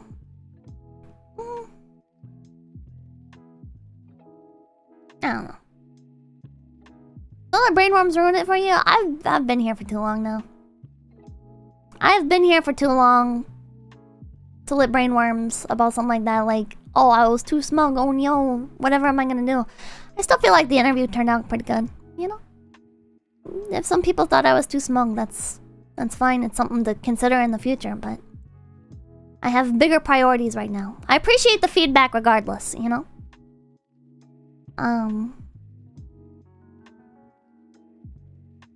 Bigger priorities, I'm just gonna list them. I feel like just immediately looking back on that interview, the Discord situation was not well prepared. I thought I had something brilliant going, but I also didn't have a very good way to test it. I was using Michan to test his model and everything on screen, and I spent a good like 2 hours setting everything up, and I guess I was just so preoccupied with other things that I didn't think about how like the images would actually display on here. And I don't know, because then like the Discord call popped up and that like fucked with the ratio and stuff, and it's like, man, the Discord screen thing was not great. An attempt was made at least. Yeah, I just need to find a different way of doing that. That's definitely probably my highest priority, is figuring out a more natural way to display images on screen. Because I feel like that's one of the most important things with the interviews, right? If I can't show stuff that I'm talking about to both my viewers and the person I'm talking with in a timely fashion each time I do it, Well, that's a bad thing. I need to figure that out. So, MS Paint. Yeah, if I do it on MS Paint, that means the other person can't see it. I guess I could screen share like MS Paint or something. PowerPoint presentation. Maybe, but then I have to prepare everything I want to show in advance, and they'd have to prepare everything they want to show in advance. And I feel like the nature of these interviews is just a little bit more spontaneous than that. So yeah. But have a Jamie tier Joe Rogan. Oh my god. I wish I was as good as Joe Rogan. I definitely use Joe Rogan as inspiration. But I feel like I don't really... I'm still missing his mindset, right? I'm missing his pure charisma where it's like... he's willing to just talk about anything without any fucking fear of sounding dumb. And if he does sound dumb, it's whatever, you know, it's... He's so much more free and open, you know? And I feel like I'm very blunt. And I feel like I need to be, I guess, a bit more venomous in order to be able to be blunt, right? But... because I want to ask, like, hard questions, right? But I appreciate how Joe Rogan can also be like that, I guess, without coming off as aggressive? I don't know. Joe Rogan just has a certain magic to him that I hope to capture someday, but... I don't know. Fair Shuffle, thank you for becoming Big PP. Ayahuasca stream win? I don't even know what that is. Terrible, thank you for becoming Big PP. Oh, ayahuasca! Oh my god. Holy shit, I don't think I've ever seen that fucking spelled out before. Holy shit! Maybe someday, man. Terrible, thank you for becoming Big PP. That's wild. So anyways, have you ever done dancing? Jesus Christ. Did I miss any other super chats? Joe Rogan's an anomaly, he is. I think I caught them all. I think there was a Stream Elements one. I'll come back to it. Purple Pioneer, thank you for the 199. Sad Girl Company confirmed? No. Maybe. Yes. 10 days for breakfast. Thank you for $10. Stream's been Kino this week. Keep it up. Take my money. Thank you. Anon, thank you for $50. Lol, said Pippa. Lamau. Dan, thank you for becoming a Big PP. Sarcastic Madman, thank you for $5. Tell us more about Orange Girl. Is Orange Girl bad? Carl, thank you for $5. Pippa, forgive this loser unicorn, but you should consider having Velasca as an interview. He's an army combat bro and a real Chad. Also, I dream of you for real. Are you friends with Velasca? Oh. Romania Chan, thank you for the 211. X-Talent here. He flirted with members. I was very, very curious about that. I really wanted to push on that. I really wanted to dive in deep with that. But he was so, like, on guard already that it kind of felt like... like, I did ask about it, but I just knew that it wasn't gonna go anywhere. I just knew that it wasn't gonna be... he wasn't willing to be that open. Which should be very probably shouldn't. If that's something that he did do, then... you know, it's really gonna hurt his reputation, but... at the same time... I would rather he be honest about it, not just because... it's juicy drama or whatever, but because if that's something that you did, I think you should... be honest about it and not try to hide, because that... sets a very bad precedent. Donald W, thank you for the 149. Thank you for the hearts. But at the same time, it isn't the entire world's business. So, I don't know. I don't know what the correct answer is to that equation. I can't really judge him either way, I guess. I can just have my own... like, I can't give a definitive judgment, right? I have my own personal feelings about it where he should not have... hit it if that is something that he did do, right? But at the same time, I can't... you know, who am I to say definitively that that's what he should do, you know? It's just my opinion. Randall, thank you for $2. Where can I get my Pippa, blank, and body pillow? Did you say own a hole? Never, never. That was another thing that kind of made me uncomfortable. Is talking about like him bringing on like Faku later, it's like, even if it's something that the talents could say no to, it's you're in a position of power over them, so they can't really say no, right? Like, they can, technically, but what are the repercussions of that, right? It's like... I feel like that's just kind of crossing a line. I feel like the Faku thing is just kind of crossing a line. Heavily incentivized to say yes. Especially incentivized to say yes when he said in the contract, one of the things is that they had exclusivity rights to the merch. Him saying that paired with the Faku thing coming on later, it's like, well, if they want any fucking money from the merch, maybe that's gonna be one of their only options. Maybe they'll get penalized and not be able to get any other merch because that's gonna be held against them or whatever. You know, I don't know. Hex marketing for becoming a big PP. It's just weird to me. It's just weird to me. I don't know. Again, no like definitive judgments. I'm not the fucking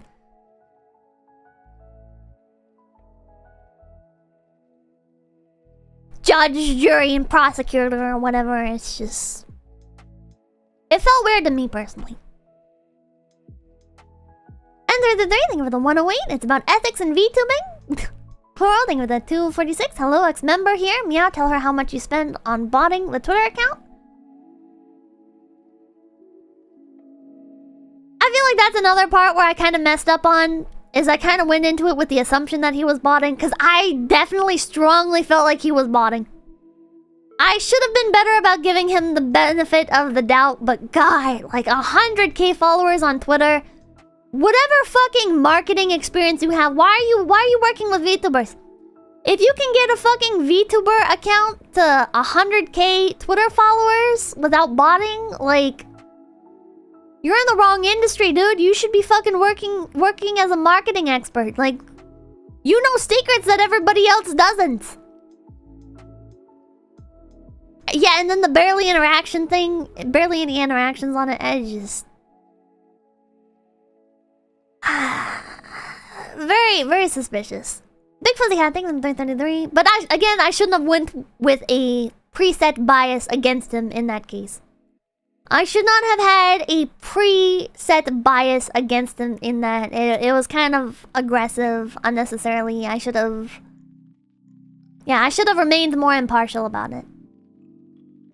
Big Fuzzy Hat, thank you for 333. This man needs a court-appointed finance wrangler before he accidentally funds terrorism. I mean, I have that bias right now. I definitely have that bias still. I definitely still have that bias, man. Sanguine, Mathgamhain. Thank you for Mathguin, maybe? Is that how... Mathgoin? Is that how that's pronounced? I don't know. For the $5, how many financial managers took the Window Express to ground level after cracking the Wooble books? You're all for $5. You're the CEO of my heart. Please consider my hand in marriage. I jumped out of a plane today and had your merch in my pocket. For good luck, I for life. Thank you. How do you pronounce math in Gaelic? It's Gaelic, isn't it? I don't know how to pronounce that. H-A-I-N. That's win. That's pronounced like win or something, right? Because like Sam Hain is actually pronounced like Samhain or some shit like that. I don't know. Dude, I play Mabinogi, so I have like some experience with the language, but I just pronounce it like, yeah, Belfast. Sam Hain. Math. But yeah. Carling for the $5. Investigative journalist Pipster. I love you. Please do a headline on my heart. Has been stolen by your beautiful feet. Pip. Love interview. Guy. I don't know. Love merit. What? What? Thursday for $5. Pippa stop. He's already dead. Goblin. Goblin Grande. Kade. Mahoney. Gummy. Bellhouse. Wait, are these pre-stream? Yeah, those are pre-stream. Okay. Anyways. Thank thank you guys so much for stopping by. My name is Pipkin Pippa. It's 1 a.m., so I'm not gonna read off names from chat. I'm just gonna call it here for today. I'm sorry. Thank you guys so much for stopping by. I really appreciate it. And I will see you guys... not tomorrow, because... wait, yeah, tomorrow. Yeah, tomorrow. I still have a Saturday here. Tomorrow... oh my god. And I don't know if Lisa... is up for this Saturday? I don't know. I'm gonna poke Lisa. Hopefully tomorrow's a Lisa day. If it's not... oh, he sent me a DM. Just to clarify, since I'm getting a lot of messages, I was absolutely joking about suing you. The interview was enjoyable. I did talk about things that I didn't exactly wish to remember or discuss, but that's fine. It was never exactly a planned interview. And you did great, so no worries. Okay, it was a joke.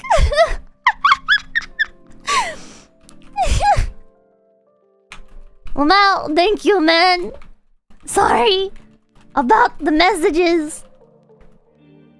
Just caught me off guard. Glad things are good between us. There, a little salute emoji. There we go. Okay. I'm glad it was a joke. Oh my god. Yeah, don't fucking harass him, by the way. Don't spam him with messages. Why'd you say this to people? Be nice, chat. Be nice. Don't fucking ruin it, man. Don't delete the VOD. I'm not gonna delete the VOD. Unless he wants me to, I guess. I don't know. But somebody else is just gonna upload it somewhere else anyways. But yeah. Anyways, oh, it's a cringe.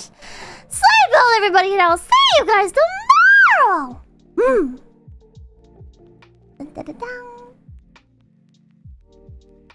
This is secret karaoke end screen, but I don't think I'm gonna do any karaoke. Secret karaoke end screen!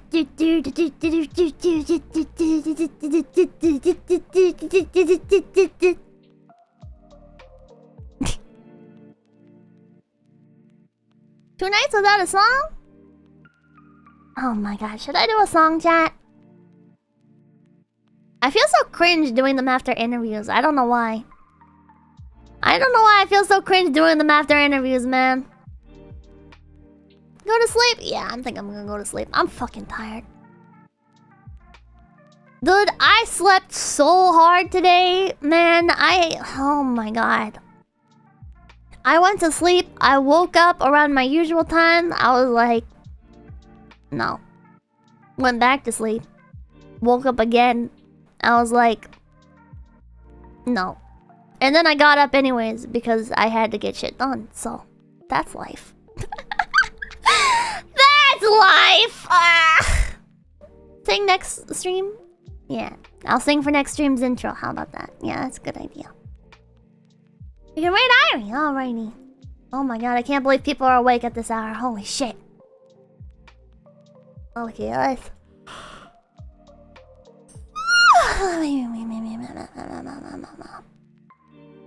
I'm so glad. Oh, she's doing a Clappuccino. That's fucking awesome. Oh yeah, alright. Good night, chat! I'll see you guys tomorrow. I'm so tired. I'm gonna go sleep super hard again and... yeah. Be dead. Good night.